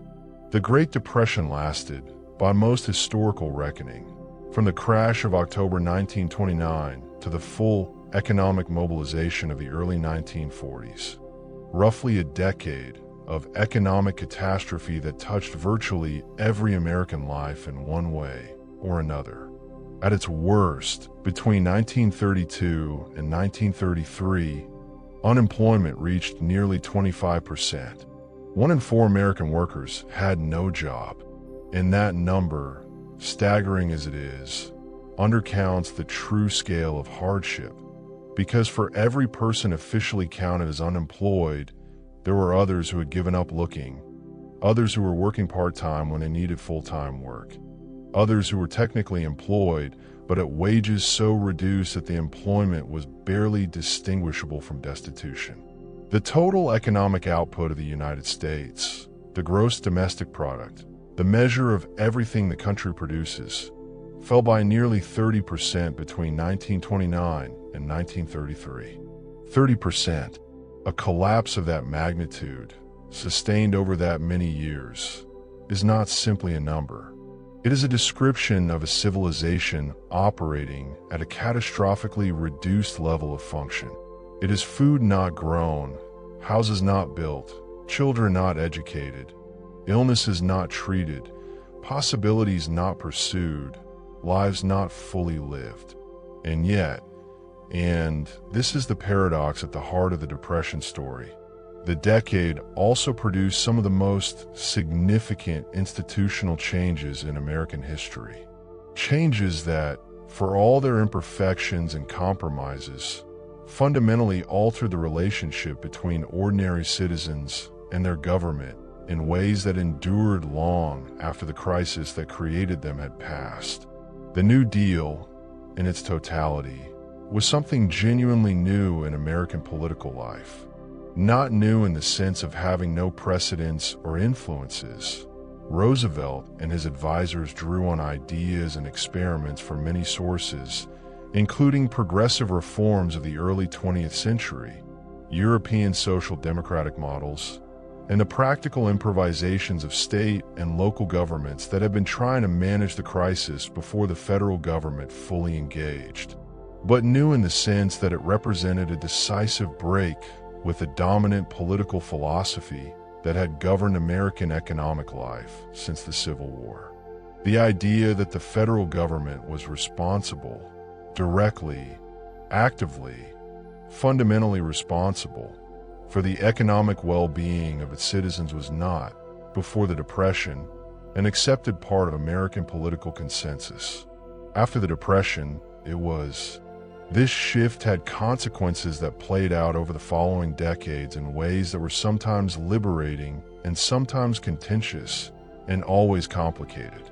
The institutions built during the New Deal, Social Security, the FDIC, the SEC, the labor protections of the Wagner Act, the agricultural support programs, became so deeply embedded in American life that later generations often forgot they had ever been absent or had ever been controversial. They became, simply, the way things were, the baseline against which future proposals for expansion or contraction were measured. The labor movement that had been strengthened by the New Deal's legal protections would, in the post-war decades, achieve something that would have seemed like a fantasy to the cotton pickers striking in the San Joaquin Valley in 1933, a broadly shared prosperity in which industrial workers could afford houses and cars and college educations for their children. Union membership reached its peak in the mid-1950s, when roughly a third of all American workers belonged to a union. The wages and benefits negotiated by those unions set a floor under the entire labor market, pulling up wages even for workers who weren't themselves unionized. The middle class that defines the American dream in its most commonly understood form, the stable job, the own home, the children with more opportunity than the parents had, was, in substantial measure, a product of the labor organizing that the Depression had catalyzed and the legal framework that the New Deal had provided. This is not a story without its shadows. The post-war prosperity was distributed very unevenly along racial lines. The GI Bill, which provided veterans with low-interest home loans and college tuition benefits, and which was one of the most significant wealth-building programs in American history, was administered in ways that largely excluded black veterans. Through discriminatory lending practices, through the segregation of universities that limited where black students could use their benefits, through the explicit racial covenants in newly built suburbs that prevented black families from buying homes, in the communities where wealth was being accumulated. The great middle-class expansion of the post-war decades was, for Black America, a story of partial exclusion from a prosperity that the Depression generation's labor had helped build. That exclusion, its mechanisms and its consequences and the long shadow it cast over subsequent decades, is part of the Depression's legacy too. Part of what remained unresolved when the crisis ended and the rebuilding began. On the plains of the former Dust Bowl, the land continued its slow recovery. The conservation practices mandated and incentivized by the New Deal programs had changed the way the southern plains were farmed, and the change held even as the federal attention and funding that had produced it receded. Farmers who had learned contour plowing and cover cropping continued to use them, not because the government was watching, but because they worked, because they could feel in their own fields the difference between soil that was held and soil that blew. The prairie grasses came back in places where they had been given the chance. Not the full native ecosystem that had existed before the plows came, that was largely gone and would not return in any complete sense, but enough to change the look and feel of the land. Enough to hold the wind at bay. Enough to make a field feel, again, like something that might sustain a family rather than devour it. The communities that had survived, the ones that hadn't been entirely abandoned during the worst years, rebuilt themselves around a reduced but real agricultural economy. The towns were smaller than they had been. Many would continue to shrink through the following decades as agricultural mechanization reduced the need for farm labor, and young people left for cities where opportunities were broader and lives less bound to the specific demands of weather and soil. The rural Great Plains today are, in many areas, far less populated than they were at the Depression's peak, a slow demographic decline that began in the 1930s and has continued, with interruptions, ever since. But the communities that remain carry something of the Dust Bowl in their civic memory in ways that are sometimes visible and sometimes simply felt. The old-timers who remember are mostly gone now, or very old, but their stories live in local museums and family histories, and in the particular way that Plains communities talk about water and weather and the importance of conservation, not as abstract environmental concerns, but as lived, inherited knowledge about what happens when the land is not cared for properly.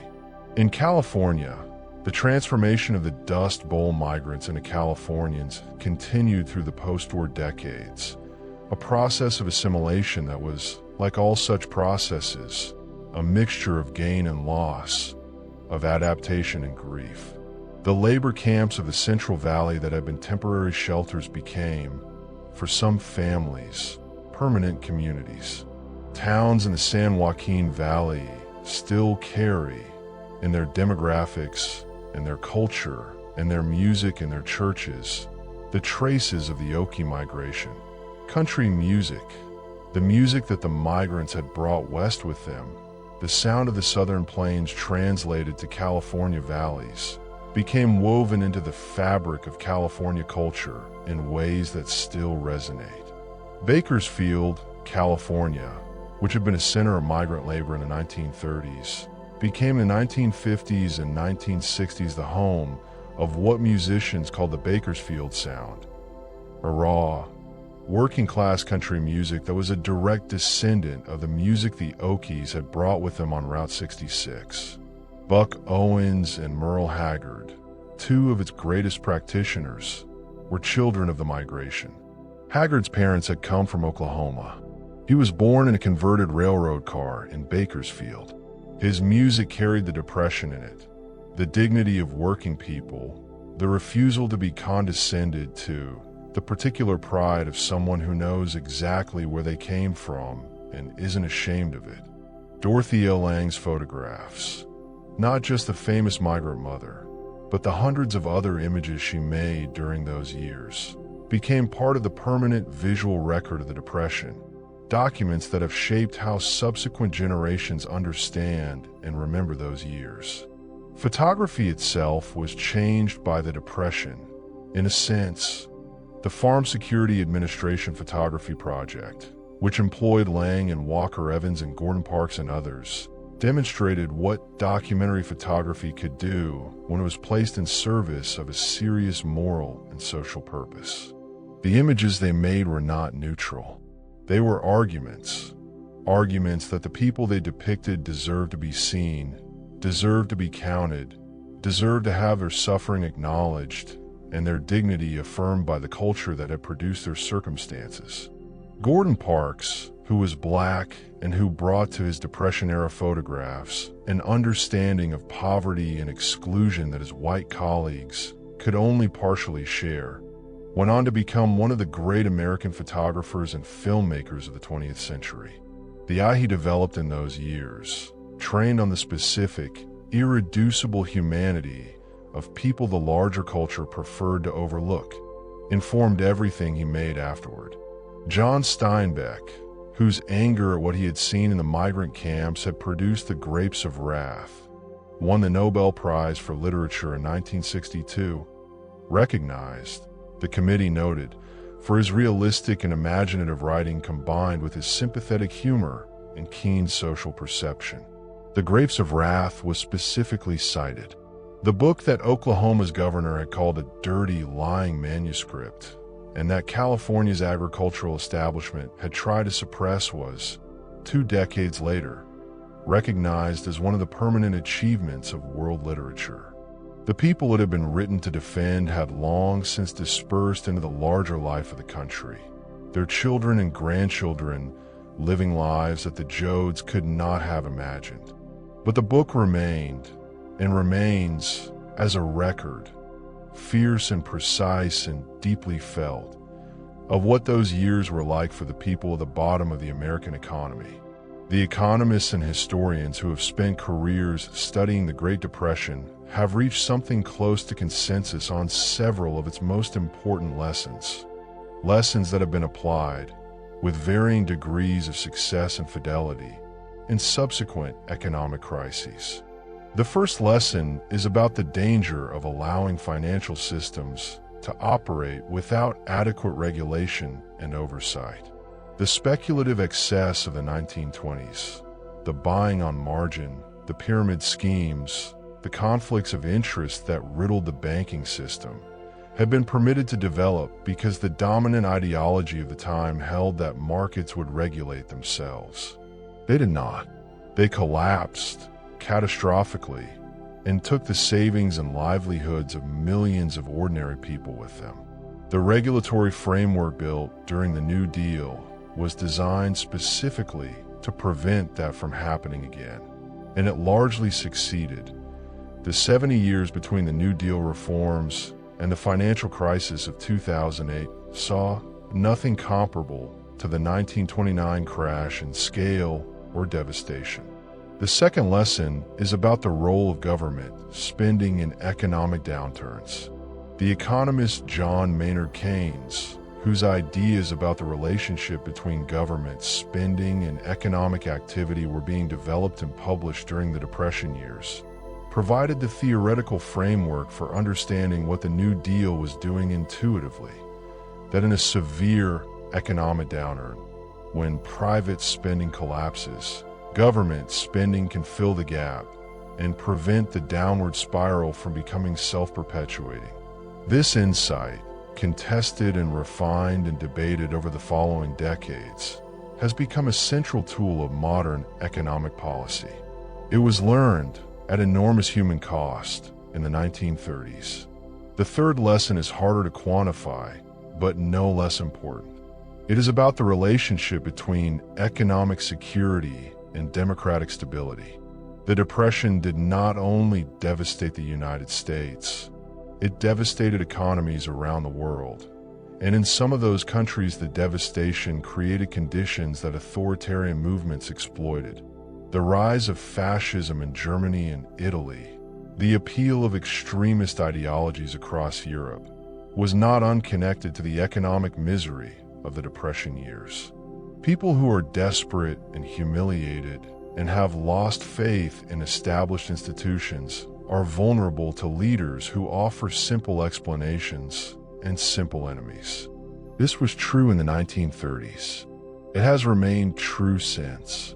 Roosevelt understood this connection instinctively, and it shaped his entire approach to the Depression. He was not simply trying to restore the economy.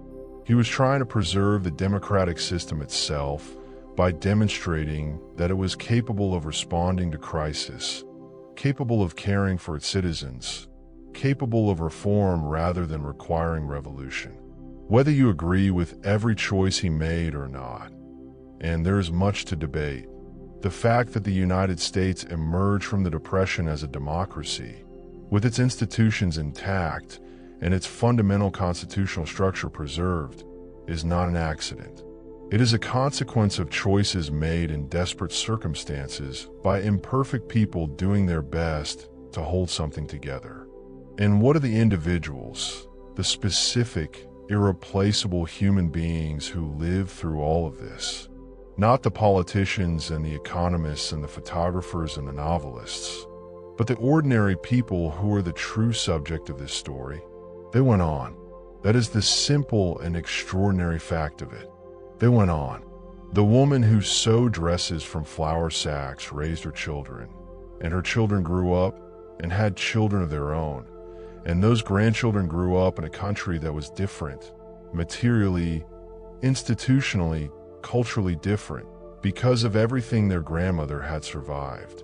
The man who stood in the soup kitchen line in his suit eventually found work, or his children found it, and the suit was eventually replaced by something that fit the life he was actually living rather than the life he had lost.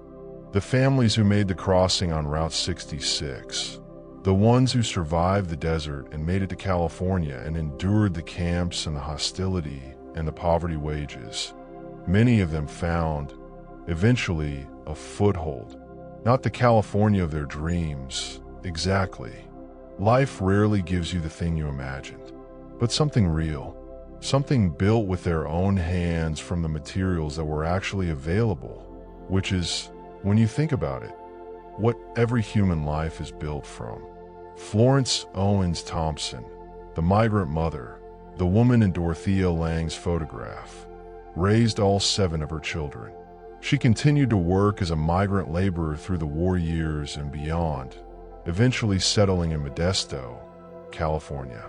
In her later years, when the photograph had become famous and journalists sometimes tracked her down and asked how she felt about it, she expressed complicated feelings.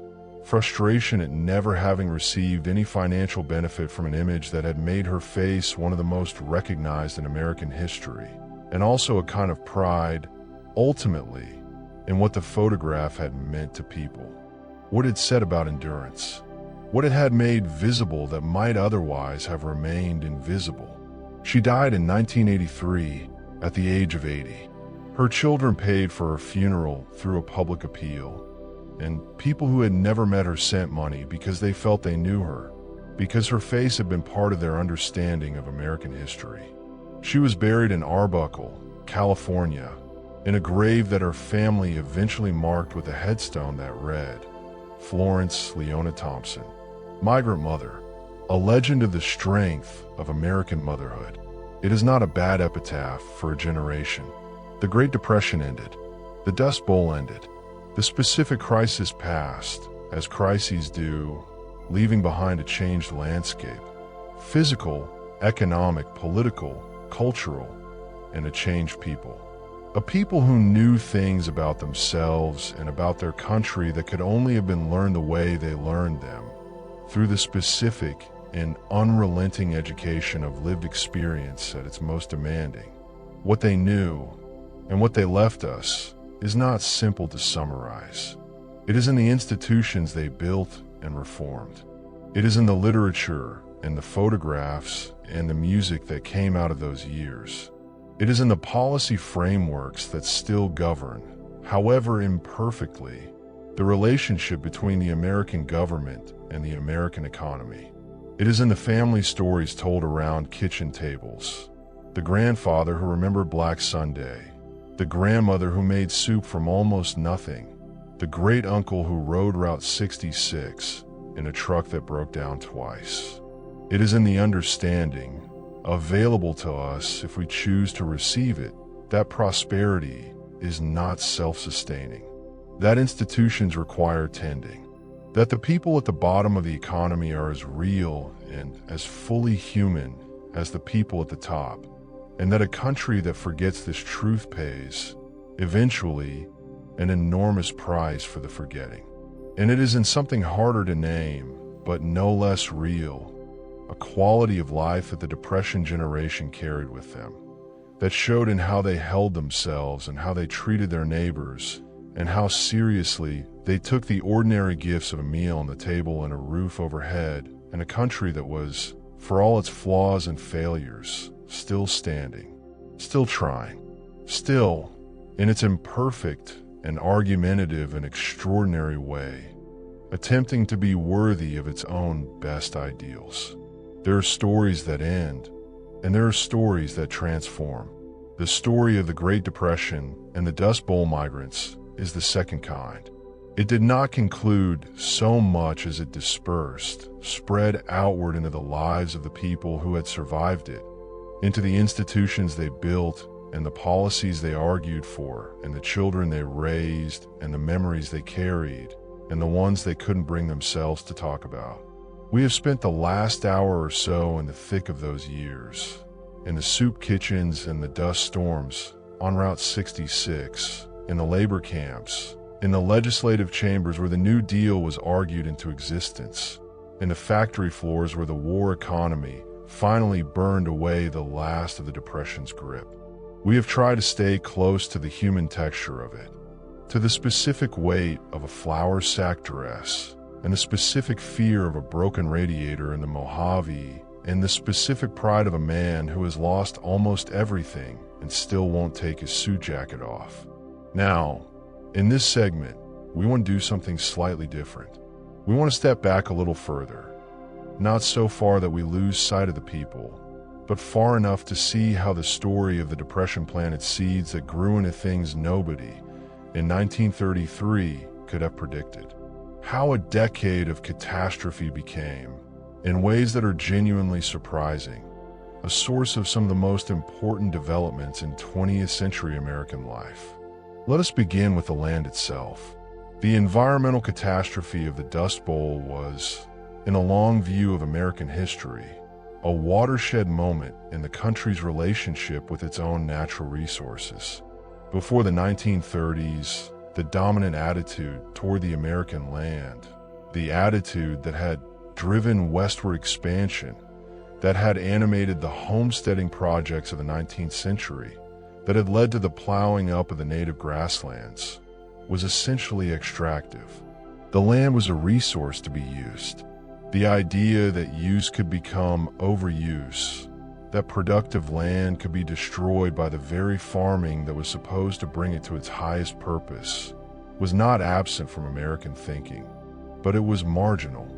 It was the concern of scientists and naturalists who were not, in the grand scheme of American political and economic life, particularly influential. The Dust Bowl changed that. Changed it in the most visceral and undeniable way possible by demonstrating, in real time, across millions of acres of American farmland, exactly what happened when the land was treated as an inexhaustible resource rather than a living system that required care and restraint. Hugh Hammond Bennett was a soil scientist who had spent decades warning, in technical papers and government reports that almost nobody read, that American agricultural practices were destroying the topsoil on which the country's food supply depended. He had data. He had evidence. He had projections that were, in retrospect, almost prophetically accurate about what was coming. And for years, he was politely ignored by the people with the power to act. Then the dust storms came, and suddenly he had something more persuasive than data. He had the evidence of everyone's own eyes. Bennett became the first director of the Soil Conservation Service in 1935, and the work he and his agency did, convincing farmers to change their practices, demonstrating that conservation and productivity were not opposites but partners, building the institutional and scientific framework for sustainable agriculture, was genuinely transformative. The ideas that took root during the Dust Bowl years, about the relationship between farming practices and soil health, between land use and environmental stability, between short-term extraction and long-term sustainability, did not disappear when the dust settled. They grew into the broader environmental consciousness of the mid-20th century, contributing to a way of thinking about the natural world that would eventually produce the environmental movement of the 1960s and 1970s and the regulatory framework. The Clean Air Act, the Clean Water Act, the Environmental Protection Agency that followed from it. The Dust Bowl is, in this sense, one of the origin stories of American environmentalism. Not the only one, and not a simple or straightforward one, but a real one. There's another thread that runs from the Depression years into the future, and it runs through music. The 1930s were an extraordinary decade for American music, not despite the Depression, but, in many ways, because of it. Hard times have always been fertile ground for music, because music is one of the things that costs almost nothing to make and gives almost everything back. You don't need money to sing. You don't need electricity to play a guitar. And when the other forms of comfort and distraction are stripped away, music reveals itself as something closer to essential than optional.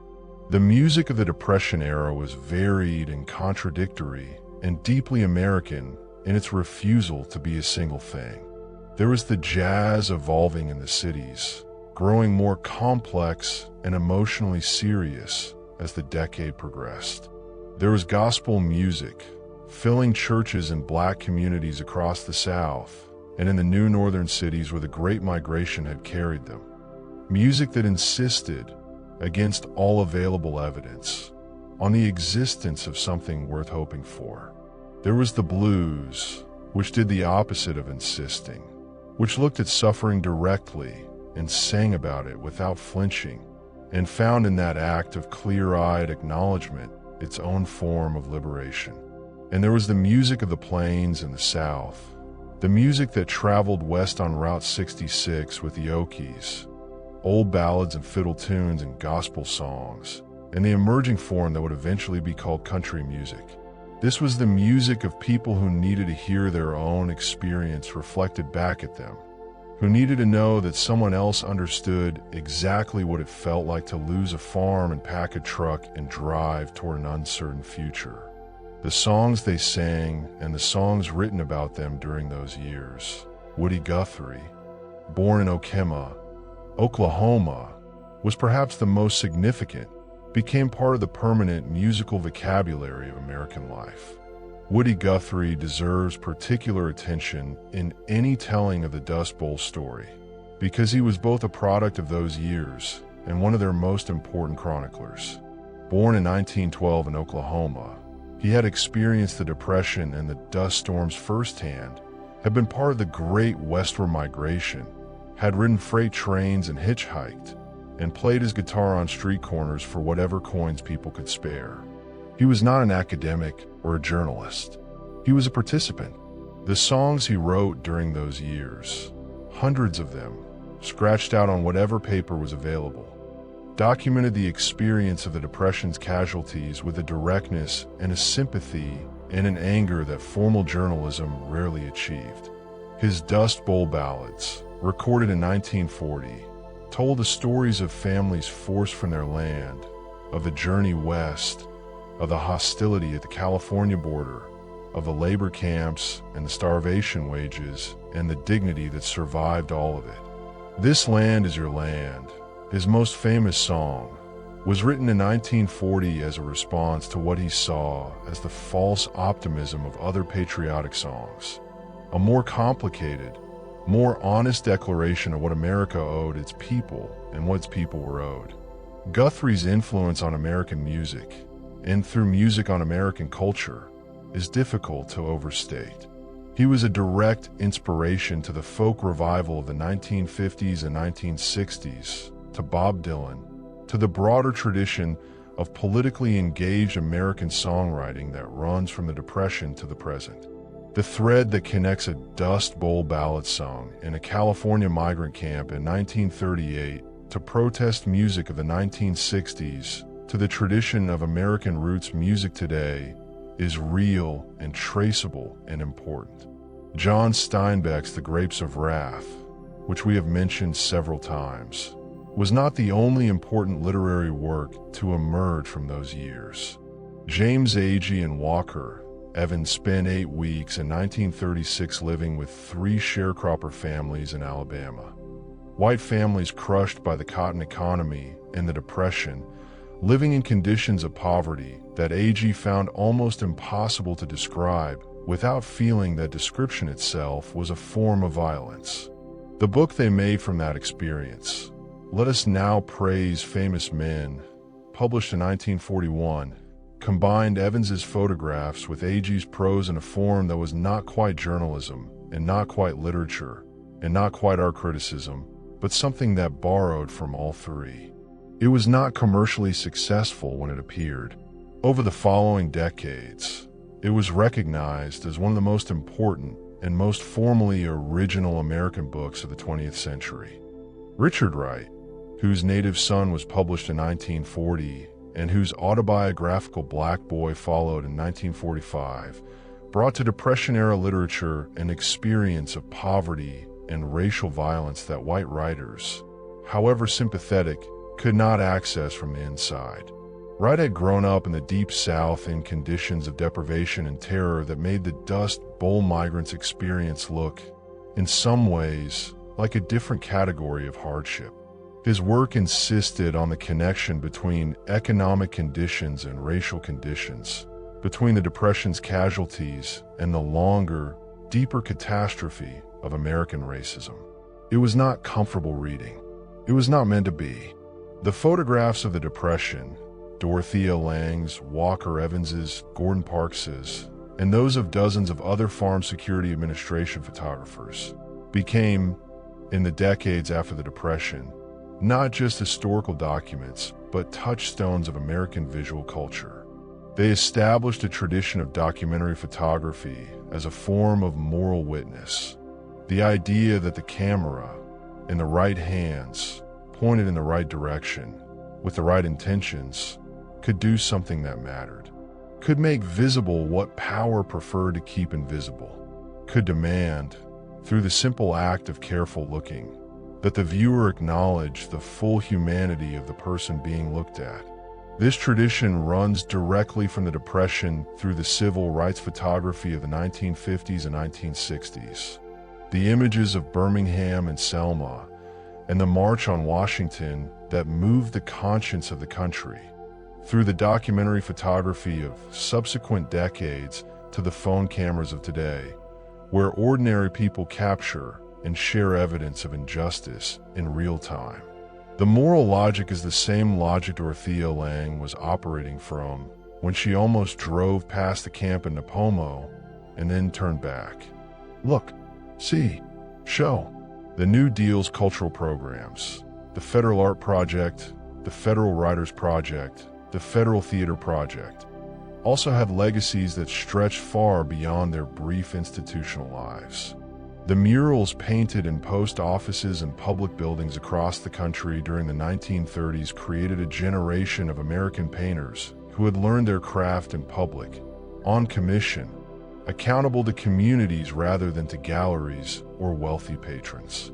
The experience of making large-scale work for ordinary people in ordinary places, not museums, not the homes of collectors, but the lobby of the post office where you bought your stamps, shaped an approach to art that valued accessibility and narrative and the depiction of American life in all its ordinariness. The influence of this work on American painting is visible in the social realism and later in the abstract expressionism that made New York the center of the international art world in the post-war decades. The Federal Writers Project oral histories, those thousands of interviews with ordinary Americans, with former slaves, with immigrants, with farmers and factory workers and domestic servants, became an invaluable archive of American experience. When historians and writers and filmmakers in subsequent decades wanted to understand what life was like for ordinary people in the early 20th century, these interviews were there. The decision to record those voices, to treat the experience of people who weren't famous as worth preserving, was itself a statement about whose story counted, whose life deserved to be part of the national record. The Social Security Act of 1935 deserves its own moment of consideration here, because its legacy is so pervasive and so consequential that it is easy to take it entirely for granted. Before Social Security, old age in America was, for the majority of working people, a genuine economic terror. You worked until you couldn't work anymore, and then you were dependent on your children or your community or, if you were lucky, modest savings that could evaporate in a bank failure or a medical catastrophe. The poorhouses that had existed in American cities and towns throughout the 19th and early 20th centuries.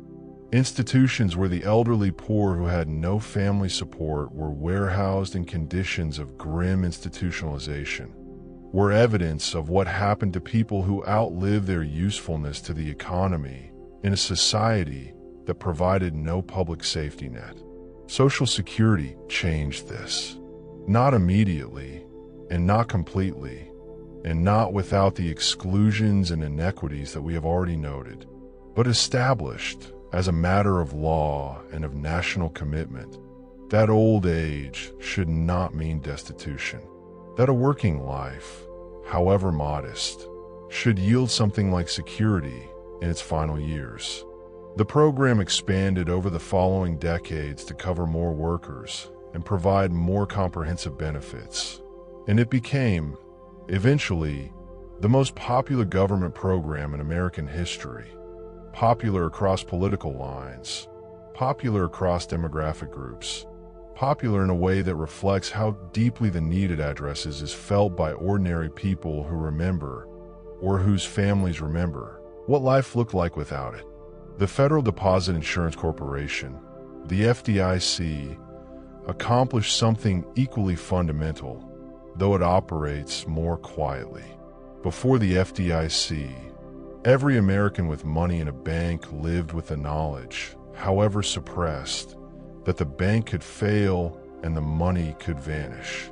The bank runs of the early Depression years, the panicked queues of depositors trying to withdraw their savings before the bank closed its doors, had made that abstract possibility vivid and real.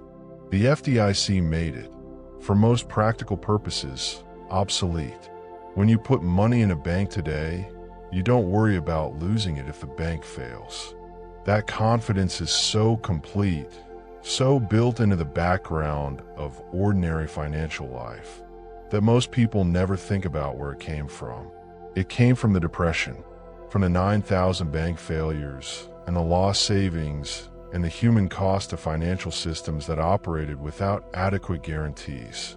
And then there's the question of the Depression's psychological legacy, the way it shaped the inner lives of the people who lived through it, and, through them, the inner lives of subsequent generations. Psychologists and sociologists who studied the Depression generation in the post-war decades found patterns that were remarkably consistent. The characteristic frugality, the saved rubber bands, the flattened aluminum foil, the refrigerator full of carefully wrapped leftovers, was not merely habit. It was a deep, bodily form of knowledge about the relationship between scarcity and survival. People who had experienced genuine want in the most concrete way, who had felt the specific physical sensation of not having enough to eat, who had watched their children's faces and wondered how they would get through the week, did not forget that experience when prosperity returned. It lived in them. It expressed itself in behavior that their children, raised in abundance, sometimes found excessive or eccentric, but that made perfect sense as the residue of lessons learned in the hardest possible school. This frugality was also, in its way, a form of wisdom. The Depression generation's discomfort with debt, their preference for saving over spending, their distrust of financial instruments they didn't fully understand.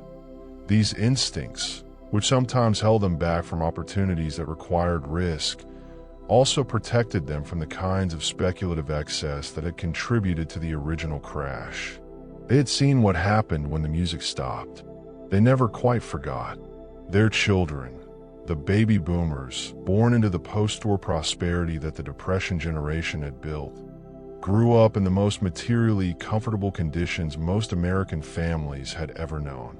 New houses in new suburbs, cars in driveways, refrigerators full of food, college educations funded by the GI Bill and by the savings that wartime factory wages had made possible. They grew up in a world that their parents had built from the ruins of a catastrophe, and many of them grew up without fully understanding what the ruins had looked like. This is not a criticism. Children should not have to carry their parents' suffering as their own. The Depression generation, who had carried so much themselves, largely did not want that for their children. They wanted the children to have the ease they had been denied. They worked to provide it, and they succeeded, in many cases, beyond what they had dared to hope for. But the inheritance was complicated, as inheritances always are. The ease that the Depression generation provided for their children did not include, automatically, the understanding of why ease was not guaranteed. The knowledge that institutions required tending and vigilance, that the prosperity that felt permanent had once been entirely absent and could, without care, be lost again. That knowledge had to be transmitted deliberately, through stories told and lessons drawn, and in many families it was not transmitted as effectively as the material inheritance. This is one reason why the history of the Depression matters now, in whatever present you're watching this from. Not because history repeats itself exactly. It doesn't. And the specific conditions of the 1930s are not the conditions of any subsequent decade in any simple way. But because the Depression demonstrated, with a clarity and at a scale that is very hard to argue with, several things about how economies work and how societies hold together that remain true regardless of the specific circumstances. It demonstrated that financial systems, without adequate regulation, will generate the kind of speculative excess that ends in catastrophe and that ordinary people pay the most for. It demonstrated that in a severe economic downturn, the instinct to cut government spending is exactly wrong.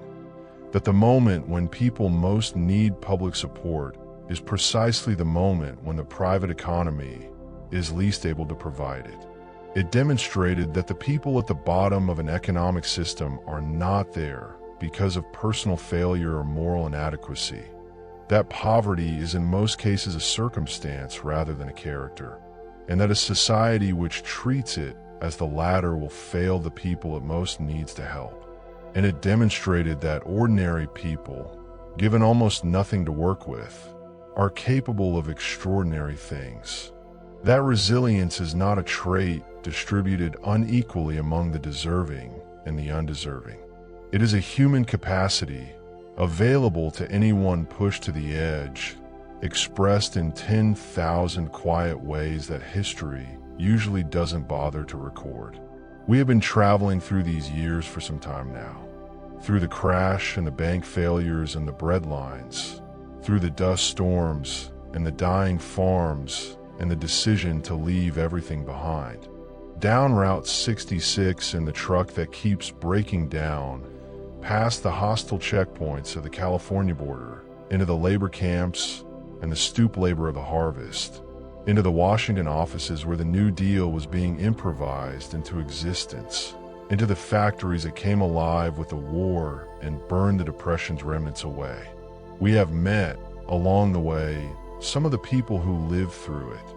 Dorothea Lange with her camera, Florence Owens Thompson with her children, Woody Guthrie with his guitar, the unnamed man in the soup kitchen who still has his suit on, the unnamed woman who is sewing a dress from a flour sack, the unnamed child lying awake listening to the wind. They are all part of this story. All of them, the famous and the invisible alike, contributed something to the record of those years, to the understanding of what was endured and what was built and what was lost and what survived. The wind is quieter now, not gone. The wind on the Great Plains is never entirely gone, but quieter. The dust that blew for years, that crossed the country and reached the Atlantic, has settled. The fields that were bare are growing again, slowly, imperfectly, but growing. The road that stretched from Oklahoma to California, that carried hundreds of thousands of people away from everything they had known, still runs west through the desert. It carries different traffic now, different stories. But if you drive it in the right frame of mind, with the windows down and the radio off and your attention open to what the landscape is trying to tell you, you can feel something of what it must have been to drive it in a loaded truck in 1935, not knowing what was ahead, knowing exactly what was behind. The courage that took, the love that drove it, the stubbornness, the hope, the grief, the sheer human insistence on continuing. That insistence is the deepest thing the Depression generation left us. Not the institutions, though those matter enormously. Not the art and the literature, though those are irreplaceable. Not even the specific economic lessons, though those are worth studying carefully. The deepest inheritance is the demonstration, concrete, specific, unambiguous, that it is possible to endure something that seems like it cannot be endured. That community survives catastrophe. That dignity is not a luxury available only in comfortable times, but a necessity that people fight for and maintain even when everything else has been taken away. That the human capacity for resilience, for creativity, for love in the specific form of showing up for each other when showing up is hard, that capacity is real and deep and not easily extinguished. The people of the Depression knew this. They learned it the only way it can be learned. And they left it to us, encoded in everything they built and everything they wrote and everything they sang and everything they said to their children in the dark when the wind was howling and the future was uncertain, and the only honest answer to the question of whether it was going to be all right was, I don't know. But we're still here, and we're going to find out. We are near the end of our journey through these years. Not at the end. A story this large and this deeply woven into the fabric of American life doesn't have a clean ending, and we would be doing it a disservice to pretend otherwise. But we are near enough to the end that it feels right to slow down, to walk rather than ride, to look at the last few miles with the particular attention that last miles deserve. In the previous segments, we have covered the crash and its causes, the breadlines and the bank failures, the dust storms and the migration west, the New Deal and its contradictions, the war that finally burned away the Depression's economic grip, and the long generative aftermath, the institutions and the art and the music and the environmental thinking and the psychological legacy that the Depression years sent forward into the American future. What remains, what we have not yet fully dwelled on, though we have touched it at the edges throughout, is something more intimate, something that lives not in policy or in cultural history, but in the space between people, in the specific texture of how human beings treat each other when the system that is supposed to support them has failed. Because that, in the end, is what the Depression was about. Not the Federal Reserve or the margin buying or the drought on the Southern Plains. Those are the mechanisms. The story is about people. Always, finally about people. Let us go back, one more time, to the road. Route 66 in the mid-1930s was not just a migration corridor. It was a community of a particular and temporary kind. The community of people in motion, people who had in common the fact of having left and the fact of not yet having arrived. People who shared the road and the uncertainty and the fear and, surprisingly often, a willingness to help each other that had something almost pure about it. When you have nothing, sharing costs less. When everyone around you is in the same circumstances, the usual social hierarchies that govern who helps whom and under what conditions become less operative. Travelers on Route 66 during those years reported, consistently, a kind of fellowship that they found nowhere else. Strangers sharing water at a roadside stop. A family with a broken-down truck being helped by another family that was barely less desperate. Food shared at campsites in proportions that didn't quite make arithmetic sense. Divided among more mouths than they were meant to feed by people who understood that the division was the point. This was not universal. There were people on that road who hoarded what they had and drove past others in need without stopping. And human nature being what it is, that too is part of the record. But the accounts that come down to us, the oral histories and the letters and the diary entries and the later testimonies of people who made that crossing, are full of small kindnesses that accumulated into something larger. A texture of mutual aid that was, in its quiet way, as much a response to the Depression as anything that happened in Washington. The sociologist Robert Lind, who had spent years studying American communities, wrote during the Depression about something he called the discovery of community, The way that economic catastrophe had, in many places, dissolved the social isolation that prosperity had permitted and even encouraged. When everyone has enough, you don't need your neighbors very much. When no one has enough, the neighbor becomes essential again. The Depression forced a rediscovery of interdependence that many Americans had thought they had grown beyond. Church congregations that had been drifting apart found themselves drawn back together by the simple practical need to organize food distribution and emergency assistance. Neighbors who had lived on the same block for years without knowing each other's names found themselves sharing garden plots and childcare and whatever surplus a given week had produced.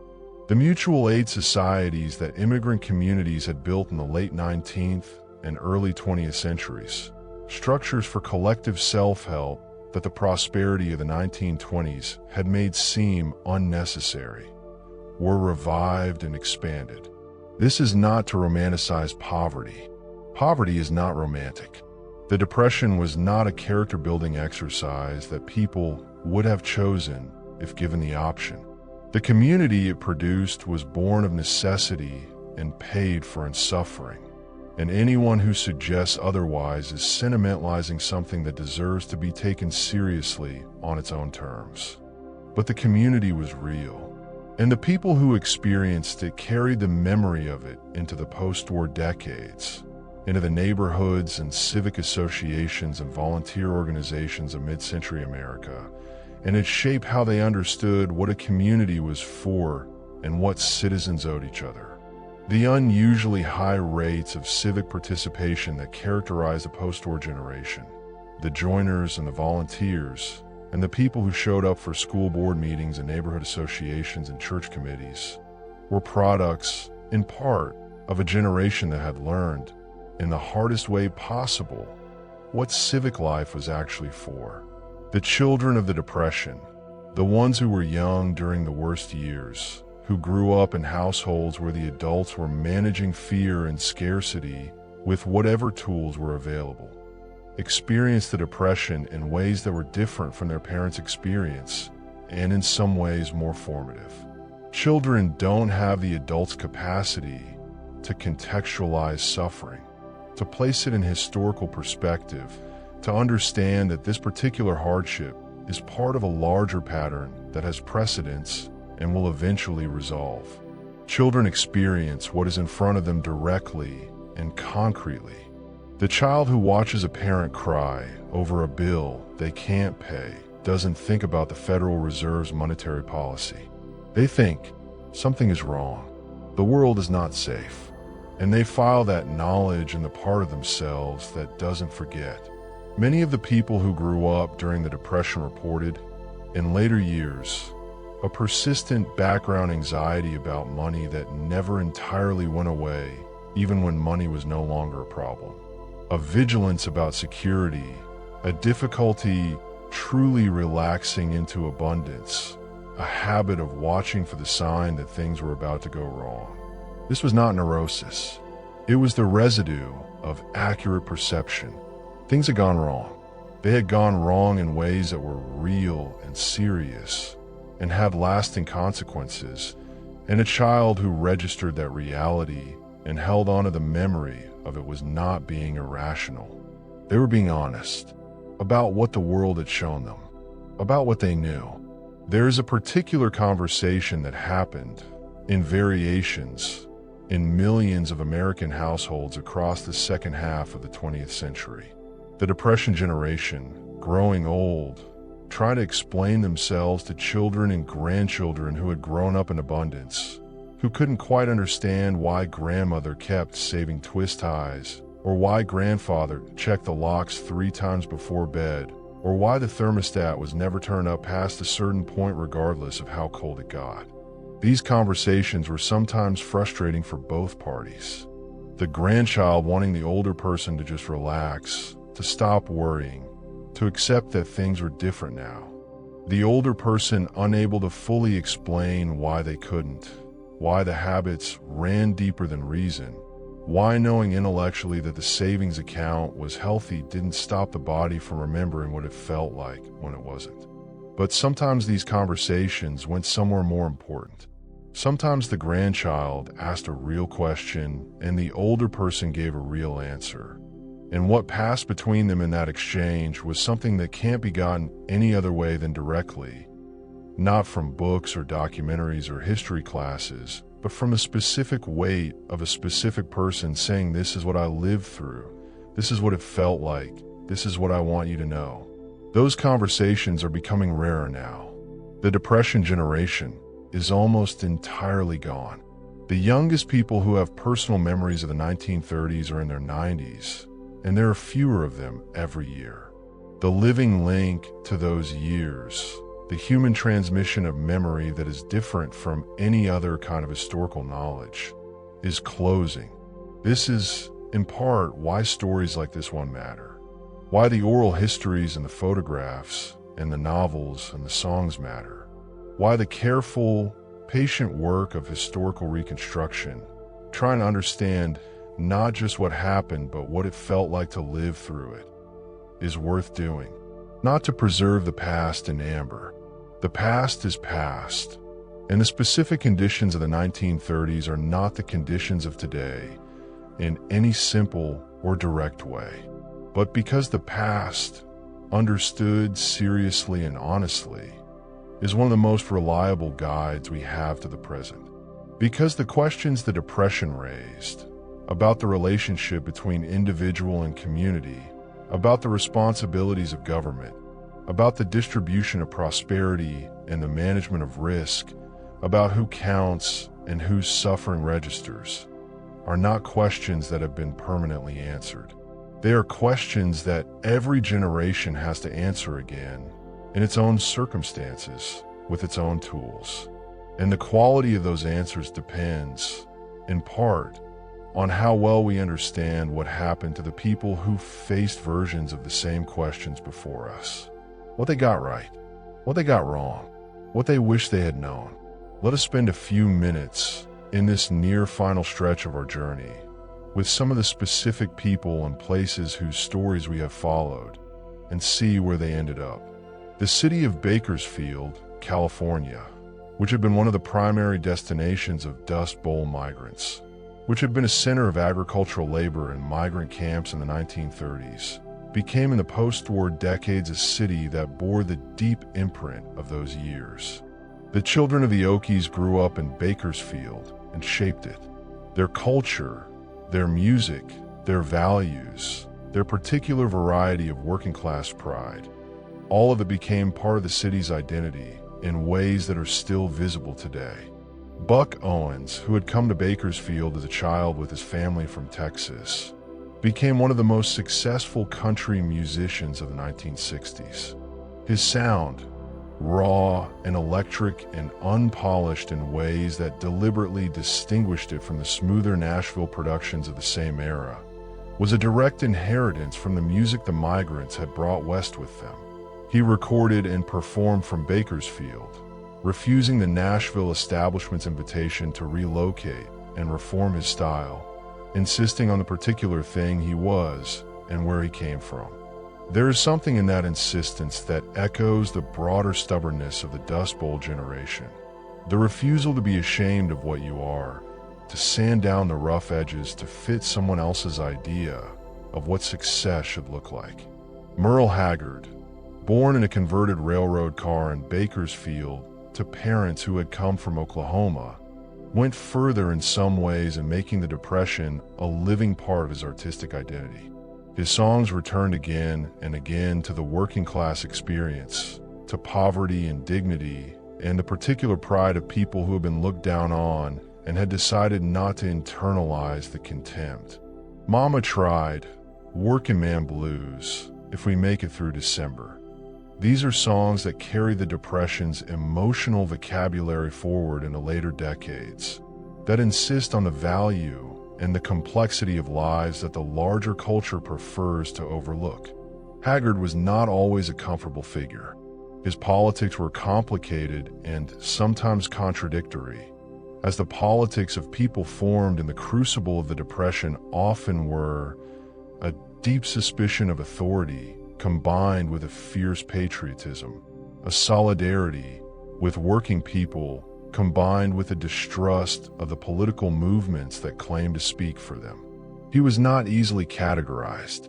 He was, in this sense, thoroughly American, a product of the specific mess of values and experiences that the Depression and its aftermath had produced. The Oklahoma that the Dust Bowl migrants had left behind changed profoundly in the decades after the Depression.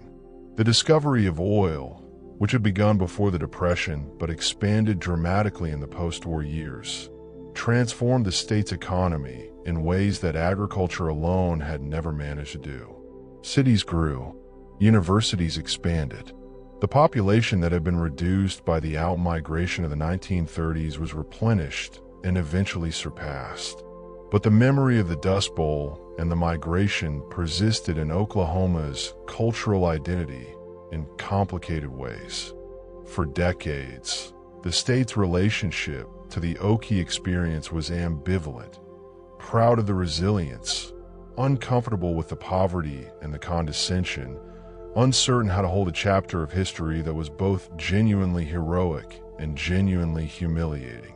The term Okie, which had been a slur in California, was gradually reclaimed in Oklahoma as a badge of identity, a marker of the particular toughness and endurance that the state associated with its own character.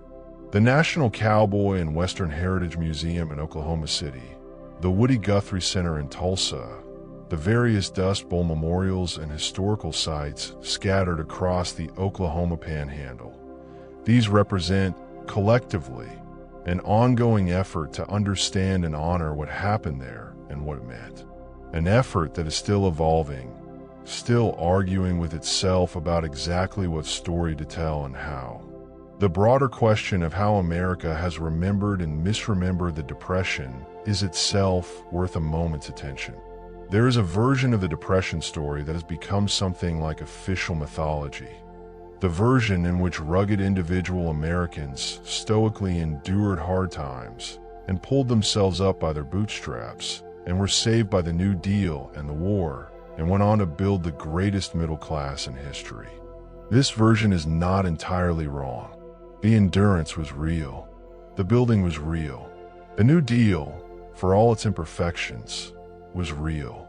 But this version tends to smooth over the rougher edges. The racial inequities that shaped who received help and who didn't. The labor violence that accompanied the organizing that built the unions. The political battles that were not always noble on every side. The people who were left behind even after the official recovery. The sharecroppers and the domestic workers and the agricultural laborers who never fully benefited from the prosperity that the post-war boom created. The fuller, more honest version of the Depression story includes all of these things, not to diminish what was achieved, but to understand it accurately, because the gaps and the failures and the compromises are as instructive as the successes, maybe more so. They tell us what was hard and why. They tell us where the resistance was and from whom. They tell us which problems were solved and which were deferred and which are, in some form, still present in the landscape of American life. The Great Plains today bear the marks of everything we have been talking about. Drive through the Texas Panhandle, through the Oklahoma Panhandle, through southwestern Kansas, and you will see a landscape that is beautiful in the way that difficult things are beautiful, vast and austere and demanding, with a sky that seems larger than any sky has a right to be. The farms are enormous now, mechanized operations running hundreds or thousands of acres, nothing like the family farms of the 1930s. The small towns that the plains are smaller than they were, many of them in the kind of slow decline that has characterized rural America for decades. The grain elevators still stand at the edges of towns, but fewer of them are working. The main streets have gaps in them where buildings used to be, but the land is farmed differently than it was. The conservation practices that were born of the Dust Bowl catastrophe are standard now, not because farmers are required to follow them in every case, but because the knowledge of what happens when you don't has been transmitted through generations of agricultural practice and agricultural education. The native grasses have been restored in places, protected in prairie preserves that exist specifically because the Dust Bowl made the argument for them irrefutably. The Ogallala Aquifer, the vast underground water reserve that underlies much of the Great Plains, and that irrigation agriculture has been drawing down at unsustainable rates for decades, is a problem that the Dust Bowl's lessons have not yet been fully applied to. The aquifer is being depleted. The consequences of its depletion, when they fully arrive, will be another test of whether the lessons of the 1930s have been learned well enough to be applied to new circumstances. That test is coming. History, as we've said, doesn't repeat itself exactly, but it rhymes. The specific mechanisms change. The players change. The geography and the technology and the political context change. But the underlying patterns, the way unchecked financial speculation produces catastrophe, the way environmental exploitation produces ecological crisis, the way economic desperation produces social fracture. Those patterns have a persistence that makes the study of history something more than an academic exercise. The people who lived through the Depression understood this in their bones, even if they didn't always articulate it in these terms. They knew that the prosperity they had lost had not been inevitable, had not been a permanent feature of the world, and that the prosperity they were rebuilding after the war was also not inevitable. It had to be maintained. It had to be tended. It required institutions and regulations and civic engagement and the ongoing work of people willing to show up and pay attention and fight for the conditions that made ordinary lives livable. They showed up. They paid attention. They fought. And the country they built from the ruins of the Depression, imperfect, unequal, still arguing with itself about its most fundamental commitments, was, for a significant stretch of the mid-20th century, a place where more people could live with more security and more dignity than at almost any previous time in American history. That was not an accident. It was a choice made over and over by people who knew what the alternative looked like. We are almost at the end of the road now, almost at the place where the story releases us back into our own present, carrying whatever we have gathered from the journey. Before we arrive there, let us take one last moment with the image that has traveled with us throughout. The image of Florence Owens Thompson in Dorothea Lange's photograph. The migrant mother. The woman with the weathered face and the jaw set against showing what she feels and the children pressing against her sides. Look at her, really look, with everything we now know about the world she was living in when that photograph was taken. The drought behind her and the empty fields and the long road and the sold tires and the 7 children and the uncertainty stretching in every direction as far as she could see. Look at her face, which is not a face of defeat. It is a face of thought, of calculation, of the specific concentration of someone working on a problem. The problem of how to keep her children alive, how to get through this particular day, how to hold herself together in circumstances that have no right to ask this much of any person. She is 32 years old. She is doing what she has always done, which is everything that needs to be done, with whatever is available, without the luxury of despair. She is, in this, not exceptional among the people of her time. She is representative. One face from among the millions who had that same expression, who were working that same problem, who were holding themselves together in circumstances that had no right to ask so much. They did it, not because it was easy, not because they had been given adequate help, not because the system that was supposed to support them had functioned as it should. They did it because they were people, and people, when pressed to the very edge of what can be endured, discover reserves that no comfortable circumstance would have revealed. That is the deepest thing the Depression has to tell us. Not about economics or policy or institutions, though all of those matter enormously. About people, about what we are capable of, about what we owe each other when the easy times end and the hard ones begin, about the reserves we carry, all of us, that we don't know are there until they're needed. There is a tradition in long storytelling, in the epics and the sagas and the great novels that take their time and trust their audience to stay with them, of a final movement that is not quite a conclusion and not quite a continuation, but something in between. A coda, a last walk through familiar rooms before the door closes. Not to add new information, not to summarize what has already been said, but to let the whole of it settle. To let the weight of the journey be felt one last time before it is carried back out into ordinary life.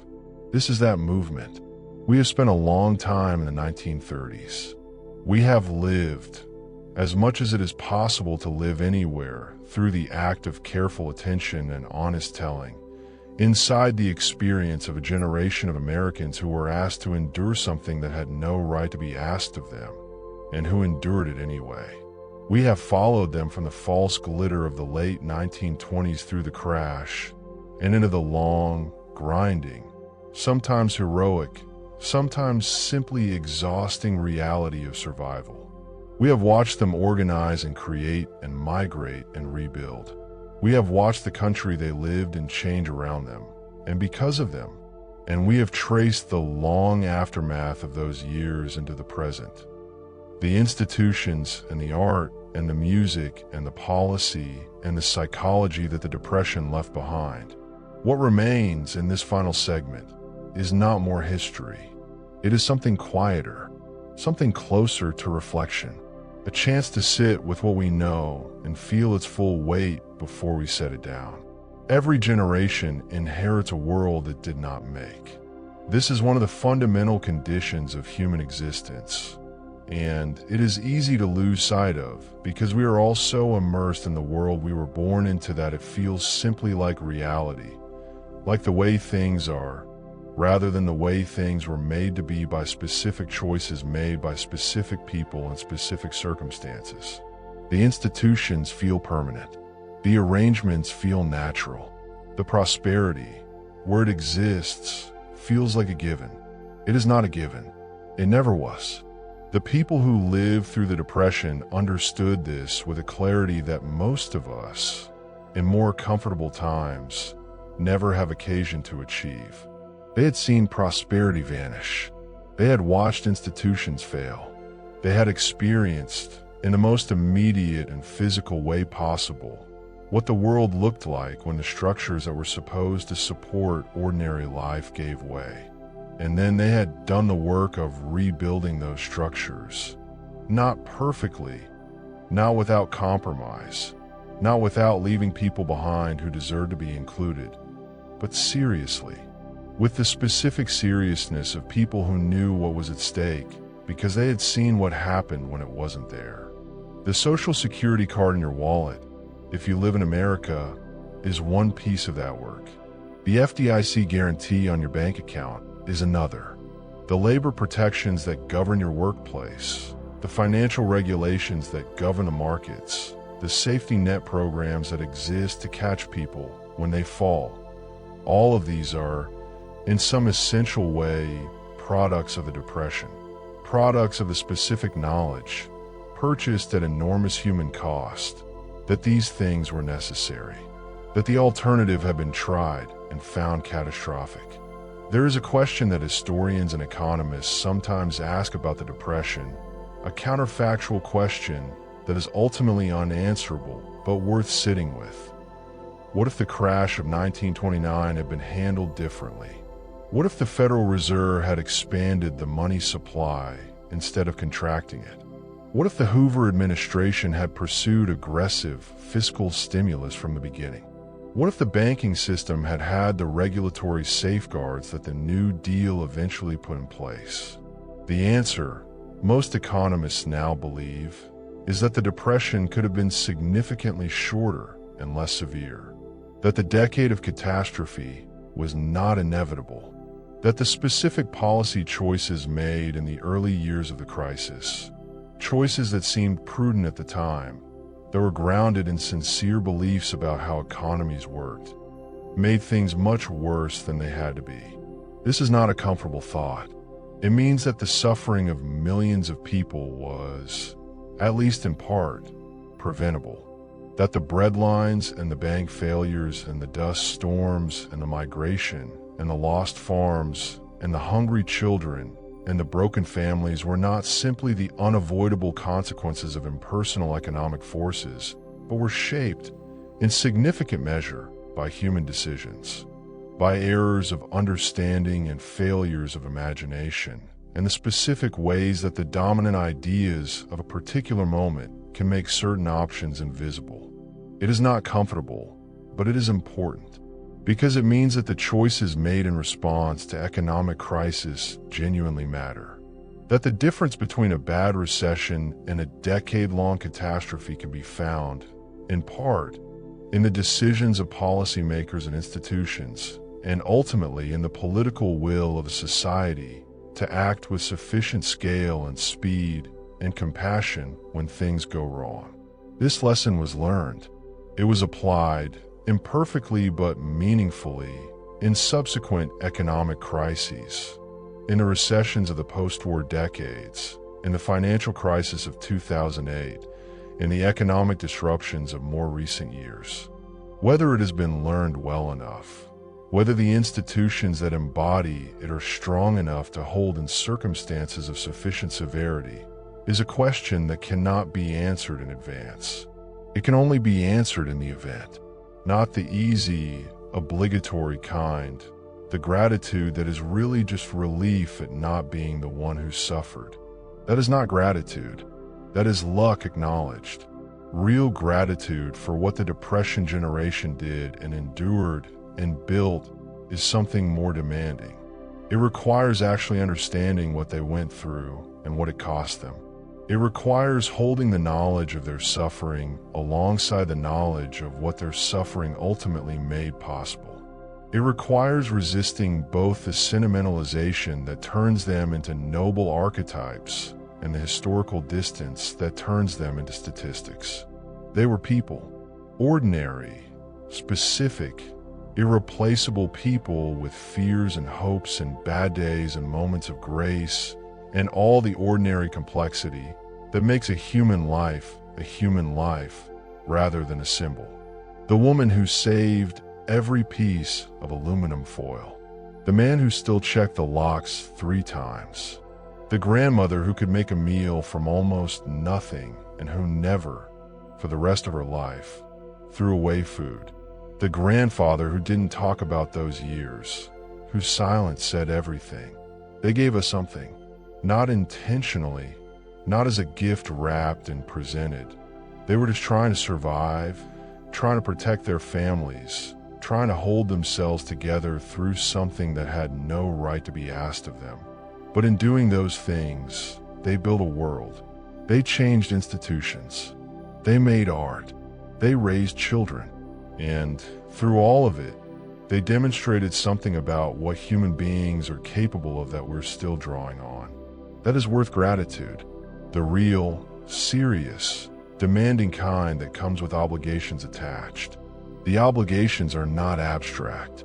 Understanding the Depression means taking seriously the institutions it created, not as permanent fixtures of reality that can be assumed to maintain themselves, but as achievements that required enormous struggle to build and that require ongoing attention to maintain.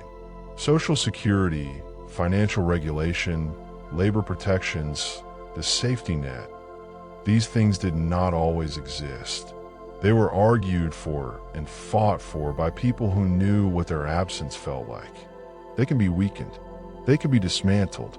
The argument against them, that they are expensive, that they distort markets, that they create dependency, is an argument that was made with equal confidence in 1928, before the people making it had seen what the world looked like without them. Understanding the Depression means taking seriously the experiences of the people who were left behind, even by the New Deal's imperfect generosity. The Black Americans who were excluded from programs that would have built their wealth, the agricultural workers who were written out of labor protections, the domestic workers who were denied Social Security's original coverage. The Depression's legacy includes both what was built and what was withheld, and taking it seriously means acknowledging both. And understanding the Depression means taking seriously the environmental lessons of the Dust Bowl. The demonstration, as vivid and terrible as any demonstration in American history, of what happens when the relationship between human activity and the natural systems that sustain it is not managed with care and foresight. The specific disaster of the 1930s was born of specific agricultural practices on specific land in specific weather conditions. But the underlying dynamic, the extraction of value from natural systems faster than those systems can regenerate, is not specific to the 1930s. It is a pattern that presents itself in different forms in every generation. There is one more thing to say, and it is perhaps the most important thing. It is something that runs through every part of this story, that shows up in every form the Depression took and every form the response to it took. And that is the foundation on which everything else rests. Other people matter. This sounds simple. It is not. In comfortable times, it is remarkably easy to live as though it is not quite true, as though the suffering of people you cannot see, in circumstances you have not experienced, is real in a diminished way compared to your own experience. As though the distance between your life and theirs is a natural and permanent feature of the world, rather than a contingent arrangement that could, under sufficient pressure, change completely. The Depression collapsed that distance for millions of Americans who had never expected it to collapse. The banker found himself in the breadline. The businessman lost his business. The farmer lost his farm. The professional lost his profession. And in that collapse, in the sudden discovery that prosperity was not a permanent personal attribute, but a circumstance subject to forces beyond individual control, something important was revealed. It was revealed that the people at the bottom of the economy, the people who had always been there, who had always been struggling, whose struggle had been easy to ignore when things were going well, had been right about something that the comfortable people had been wrong about. They had been right that the system was fragile, that the floor could give way, that the margin between sufficiency and destitution was thinner and more contingent than anyone who had never approached it from the wrong side had any reason to suspect. The Depression made visible, for a moment, the full human reality of economic life. Not just the part where prosperity is built and enjoyed, but the part where it fails and what that failure costs in human terms. It made it impossible for a generation to fully look away. Dorothea Lange said, late in her life, that the camera was a device for learning to see. Not just looking, everyone looks, but seeing.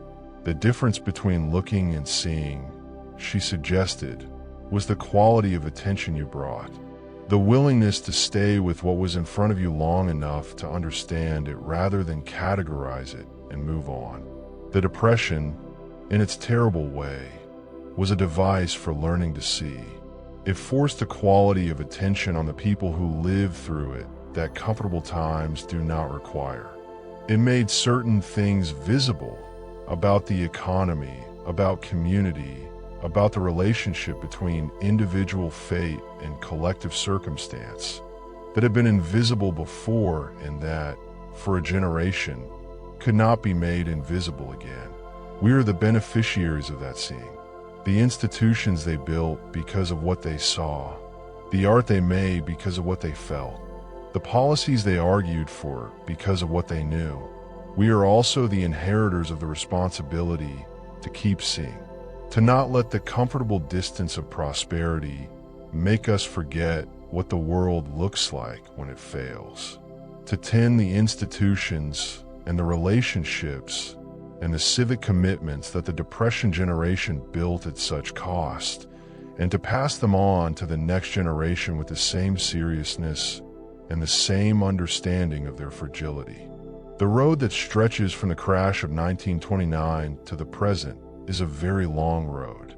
It runs through years of suffering and years of rebuilding and years of the complicated, imperfect, ongoing American argument about what kind of country this is and what it owes its people and what its people owe each other.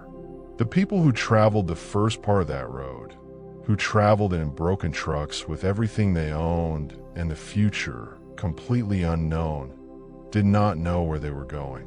They only knew they had to keep moving, that stopping was not an option, that the children in the back of the truck needed to be fed, and the road was the only way to the feeding. They kept moving, and the road they traveled, the specific road of American history in the 20th century, went somewhere that none of them could have predicted from the vantage point of a dust-covered Oklahoma highway in 1935. It went through the war and the post-war boom and the civil rights movement and the great social transformations of the 1960s and the economic disruptions of the 1970s and the long, complicated decades since. Is still going. The destination is still not known. But the people who are on it now, who are working and worrying and trying to keep their families together and arguing about the future and making art and building communities and tending institutions and doing all the ordinary and extraordinary things that make up a life lived in common with other people. Those people are the descendants, literal or figurative, of the people who drove Route 66 in the dust-blown years of the 1930s. They carry something of those years in them, whether they know it or not, in the institutions that shape their lives, in the cultural forms that express their experience, in the habits and values and ways of seeing the world that traveled forward through generations from the specific crucible of the Depression. And on the days when things are hard, when the floor seems less solid than it should, when the future is uncertain, when the gap between what is and what should be feels unbridgeable, it is worth remembering what those people faced, what they endured, what they built from the wreckage, not as a reminder that things could be worse. That is too small a use of their experience, but as a reminder of what is possible, of what human beings, pressed to the edge and supported by each other, are capable of the reserves that are there in all of us, waiting. This concludes our journey through the history of the Great Depression and the Dust Bowl. If you're looking for ways to relax and fall asleep naturally, check out some resources in the video description below. Don't forget to like this video and be sure and subscribe so you know when the next journey through history is ready to embark on. Thanks for listening and have a good night.